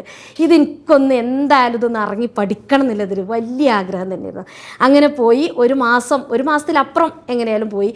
വീട്ടിൽ വന്നാൽ ആദ്യം വീട്ടിൽ നേരത്തെ എണീക്കുക, വീട്ടിലെ കാര്യങ്ങളൊക്കെ ചെയ്യുക, മക്കളെ പെട്ടെന്ന് പറഞ്ഞേക്കുക, ലാസ്റ്റ് ഞാൻ ഇറങ്ങുക, വീട് ക്ലീൻ ചെയ്യുക. ചിലപ്പോൾ വീട് ക്ലീൻ ചെയ്യണത് രാത്രിയാവും. നല്ല ക്ഷീണക്കാരം, ബെഡിക്ക് കിടക്കണതേ ഓർമ്മ ഉണ്ടാവുള്ളൂ, നല്ല ഉറക്കം.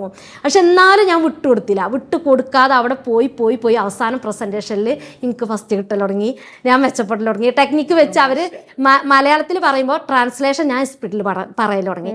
അതിലെനിക്കൊരു ആത്മവിശ്വാസം വന്നു. അപ്പോൾ ഞാൻ അവരോട് തന്നെ പറഞ്ഞു, ഇത് ഞാൻ പുറത്തോട്ട് ഇറക്കാൻ പോവുകയാണ്, വീട്ടമ്മമാർക്ക് എങ്ങനെ ഇംഗ്ലീഷ് സംസാരിച്ച് തുടങ്ങാം എന്നുള്ളത്. കാരണം അതിൽ ഞാൻ പറയുന്നത് ഇവിടെ ടെക്നിക്കുകൾ കൊടുത്തതുകൊണ്ട് മാത്രമായില്ല.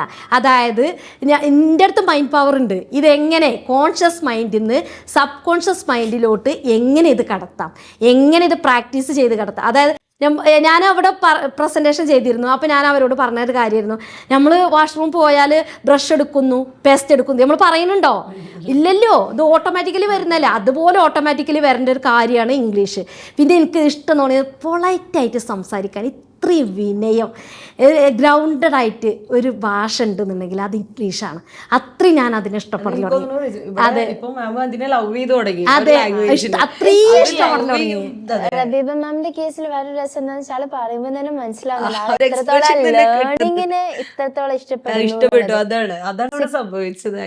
സിറ്റുവേഷൻ എന്ത് തന്നെയാണെന്നുണ്ടെങ്കിലും പഠിക്കാനും വർക്ക് ചെയ്യാനും റെഡി ആണെങ്കിൽ എനിത്തിങ് ഇസ് പോസിബിൾ എന്നുള്ളതിന് 2 എക്സാമ്പിൾസ് ആണ് ലൈവായിട്ട് ഇരിക്കുന്നത്. ഇത് കേൾക്കണവർക്കുണ്ടാവും ഒരു വിചാരം, പിന്നെ അവർക്ക് പോണതിനും പോരുന്നതിനും ഒന്നും ഒരു ബുദ്ധിമുട്ടില്ല എന്നുള്ളത്. വീട്ടിൽ നിന്ന് ഇറങ്ങുന്ന സമയത്ത് ഒരുപാട് സ്ട്രഗ്ലിങ് പീരീഡ് നേരിട്ടിട്ടുണ്ട്. പിന്നെ എൻ്റെ വീട്ടിലൊക്കെ ആകുമ്പോൾ ബ്രദേഴ്സ് പോകുമ്പോഴും അവരെ വൈഫുമാർ പോകുമ്പോഴൊക്കെ ആ സമയത്ത് അവർ ഉച്ചക്കാണ് പോകുക. പക്ഷേ അവരോട് യാത്ര പറഞ്ഞാൽ രാവിലെ ക്ലാസ്സിന് ഇറങ്ങിയിട്ടുണ്ട്. വീട്ടിൽ അവർക്ക് പാക്ക് ചെയ്യേണ്ട കാര്യങ്ങളുണ്ടായിരുന്നു. അതായത് പിന്നെ ചിലപ്പോൾ ചോദിക്കലുണ്ട്, എനിക്ക് ഇന്ന് പോകണമെന്നുള്ളത് വീട്ടുകാർ ചോദിക്കലുണ്ട്. ആ സമയത്ത് പോലും എനിക്ക് വീട്ടിൽ നിൽക്കേണ്ട സാഹചര്യം 90%. പക്ഷേ ഞാൻ ആ 10%ക്കാണ് ഞാൻ ഓടിയെത്തിയത്. അത് നേരെ മറിച്ച് ഒരു ലീവ് ഞാൻ എടുത്താൽ അന്നത്തെ ടെക്നിക്ക് എനിക്ക് കിട്ടൂല. അതാണ് ഞാൻ ആലോചിച്ചത്. എനിക്കിത് പോയേ തീരൂ. ഒരുപാട് സ്ട്രഗിൾസ് നേരിട്ടിട്ടുണ്ട്, അല്ലാതെ എല്ലത് നേടിയത്. നല്ലപോലെ ഇറങ്ങി പ്രവർത്തിച്ചിട്ടുണ്ട്, ഒരുപാട് കേട്ടിട്ടുണ്ട്, എന്നിട്ടാണ് വന്നു ചേർന്നത് ആ ഒരു സർട്ടിഫിക്കറ്റ്. Wonderful, great. എനിക്ക് തോന്നുന്നു ഇറ്റ്സ് ഓൾ അബൌട്ട് ബാലൻസിങ് അല്ലേ. നമുക്ക് ഓൾറെഡി അപ്സ് ആൻഡ് ഡൗൺസ് കാര്യങ്ങളൊക്കെ വരുമ്പോൾ നമ്മൾ അതിന് പരിശ്രമിച്ചുകൊണ്ടേ നിൽക്കുക എന്നുള്ളതാണ്. ഇറ്റ്സ് നോട്ട് അബൌട്ട് ഇന്ന് ശരിയാവും നാളെ ശരിയാവും. ചിലപ്പോൾ it my take months, it my take years. പക്ഷെ ഇന്ന് റിസൾട്ട് ആവണമെന്നില്ല, കുറച്ച് കഴിഞ്ഞാലായിരിക്കും അതിന് ഭയങ്കര ഭംഗിയായിട്ട് നമ്മളിലേക്ക് എത്തുക. പിന്നെ അവിടെ ടീച്ചർ ചോദിക്കൂ, ആഫ്റ്റർനൂണിന് ഫസൽ സാറാ വരിക, എല്ലാവരോടും ചോദിച്ചു എന്ത് ഫുഡ് കഴിച്ചു എന്നുള്ളത്. എന്നോട് അതല്ല ചോദിക്കുക, എന്ത് ഉണ്ടാക്കി എന്ത് ഉണ്ടാക്കിയെന്ന് ചോദിക്കുക. കാരണം ഞാൻ മോർണിംഗിൽ ഞാൻ പറയും ബ്രേക്ക്ഫാസ്റ്റ് എന്ന് പറഞ്ഞുകൊണ്ട് ദോശ ആൻഡ് എഗ് കറി. പിന്നെ ഞാൻ പറയും ലഞ്ചിന് മെയ്ഡ്, ഇങ്ങനെ ഓരോന്ന് പറയൽ തുടങ്ങി. ബീഫ് അങ്ങനെ ഞാൻ കുക്ക് ചെയ്ത് പോകുന്നത്, അല്ലെങ്കിൽ ഫിഷ് ഫ്രൈ, ഇങ്ങനെ സാമ്പാർ. പിന്നെ ഞാൻ പറയും ഈവനിങ് സ്നാക്സ്, ബ്രെഡ് ഫ്രൈ, അങ്ങനെ ടീ, അല്ലെങ്കിൽ പറയും ലെമൺ ജ്യൂസ്. അങ്ങനെ ഞാൻ പറയൽ തുടങ്ങി. അപ്പോൾ എണ്ണൽ തുടങ്ങി, ഞാനും എണ്ണൽ തുടങ്ങി. ചിലപ്പോൾ 9 ഐറ്റംസ് ഞാൻ രാവിലെ 9 മണിയാകുമ്പോഴത്തേന് ഞാൻ അവിടെ കുക്ക് ചെയ്ത് വെച്ചിട്ടുണ്ടാവും. ഫ്ലാസ്കിൽ ചായ അടക്കം പറഞ്ഞിട്ട്, അല്ലെങ്കിൽ ലൈം ജ്യൂസ് ഫ്രിഡ്ജിലടക്കം വെച്ചിട്ട്, സ്നാക്സ് അവിടെ കാസറോളിൽ ആക്കി വെച്ചിട്ടാണ് ഞാൻ പോരുക. കാരണം മക്കൾ വിഷന്ന് വരുന്ന ടൈമാണ്. അപ്പോൾ എനിക്കതും കൂടി അക്സെപ്റ്റ് ചെയ്തേ പറ്റുള്ളൂ, അത് ചിന്തിച്ചിട്ടേ പറ്റുള്ളൂ. അപ്പോൾ അത് കടുപ്പത്തിൽ അതെല്ലാം സെറ്റ് ചെയ്ത്, പിന്നെ അവിടെ ക്ലീൻ ചെയ്ത്, പിന്നെ കുളിയും കഴിഞ്ഞിട്ടാണ് ഞാൻ അവിടെ ആ ക്ലാസ്സിലൊന്ന് ഞാൻ വരുന്നത്. അതവർ ഫുള്ളത് ഇംഗ്ലീഷിലോട്ട് പറയിപ്പിക്കും. അപ്പോൾ എനിക്കത് ഭയങ്കര ഇഷ്ടമാണ് പറയാൻ. അതും വേണം ഞാൻ കയറിയത്. അപ്പോൾ എനിക്ക് മനസ്സിലായി, സെൽഫിൽ എന്ത് കൊടുക്കുന്നോ അവിടെ എന്ത് വരും. ഇവിടെ എനിക്ക് തുറന്നത് വേറൊരു ലോകം കൂടിയാണ്. കാരണം ഇപ്പോൾ എൻ്റെ മോള് ഇന്നലെ ഒരു ഫംഗ്ഷൻ ഉണ്ടായിരുന്നു. അപ്പോൾ അവിടെ ഇങ്ങനെ വീട്ടിൽ ഉമ്മാൻ്റെ വീട്ടിലെ ഫംഗ്ഷൻ ആയിരുന്നു. അപ്പോൾ ആ സമയത്ത് മോള് പറഞ്ഞു, പിന്നെ ബ്രദേഴ്സ് അവരെ കമ്പനിയിലോട്ട് തള്ളി ഇങ്ങനെ ആക്കാൻ നോക്കുന്നുണ്ട്. പക്ഷെ എൻ്റെ അമ്മച്ചി എന്താ ഇപ്പോഴും ആകാൻ വേണ്ടി കണ്ട് നല്ല പരിശ്രമത്തിലാണ്. ഡോറ് വരെ എത്തിക്കണു. വൈകാതെ എന്തായാലും അവിടെ എൻട്രി ആവുന്നില്ലത്. അവർ പറഞ്ഞിട്ടുണ്ട് ഇംഗ്ലീഷ് സെറ്റായാൽ അവരെ കമ്പനിയിലോട്ട് ഇൻവൈറ്റ് ചെയ്യുന്നില്ലത്. അപ്പോൾ ഞാൻ പറഞ്ഞു പകല് 10 മണി മുതൽ 4 മണി വരെ അവിടെയും, പിന്നെ വൈകുന്നേരം എൻ്റെ കോച്ചിങ്ങുമായിട്ട് എനിക്ക് 2 വിഭാഗമായിട്ട് ഏണിംഗ് ആയിട്ട് ഇൻഷാല്ലാ മുന്നോട്ട് പോകാന്നുള്ളത് പറഞ്ഞു. എന്തായാലും ഹൈനോ രണ്ടുപേർക്ക് ഒരുപാട് പ്ലാനിങ്സ് ഉണ്ട്. എല്ലാം ഏറ്റവും അടിപൊളിയായിട്ടുള്ള ബെസ്റ്റ് ആയിട്ടുള്ള രീതിയിൽ തന്നെ നടക്കട്ടെ. All the very best wishes to U.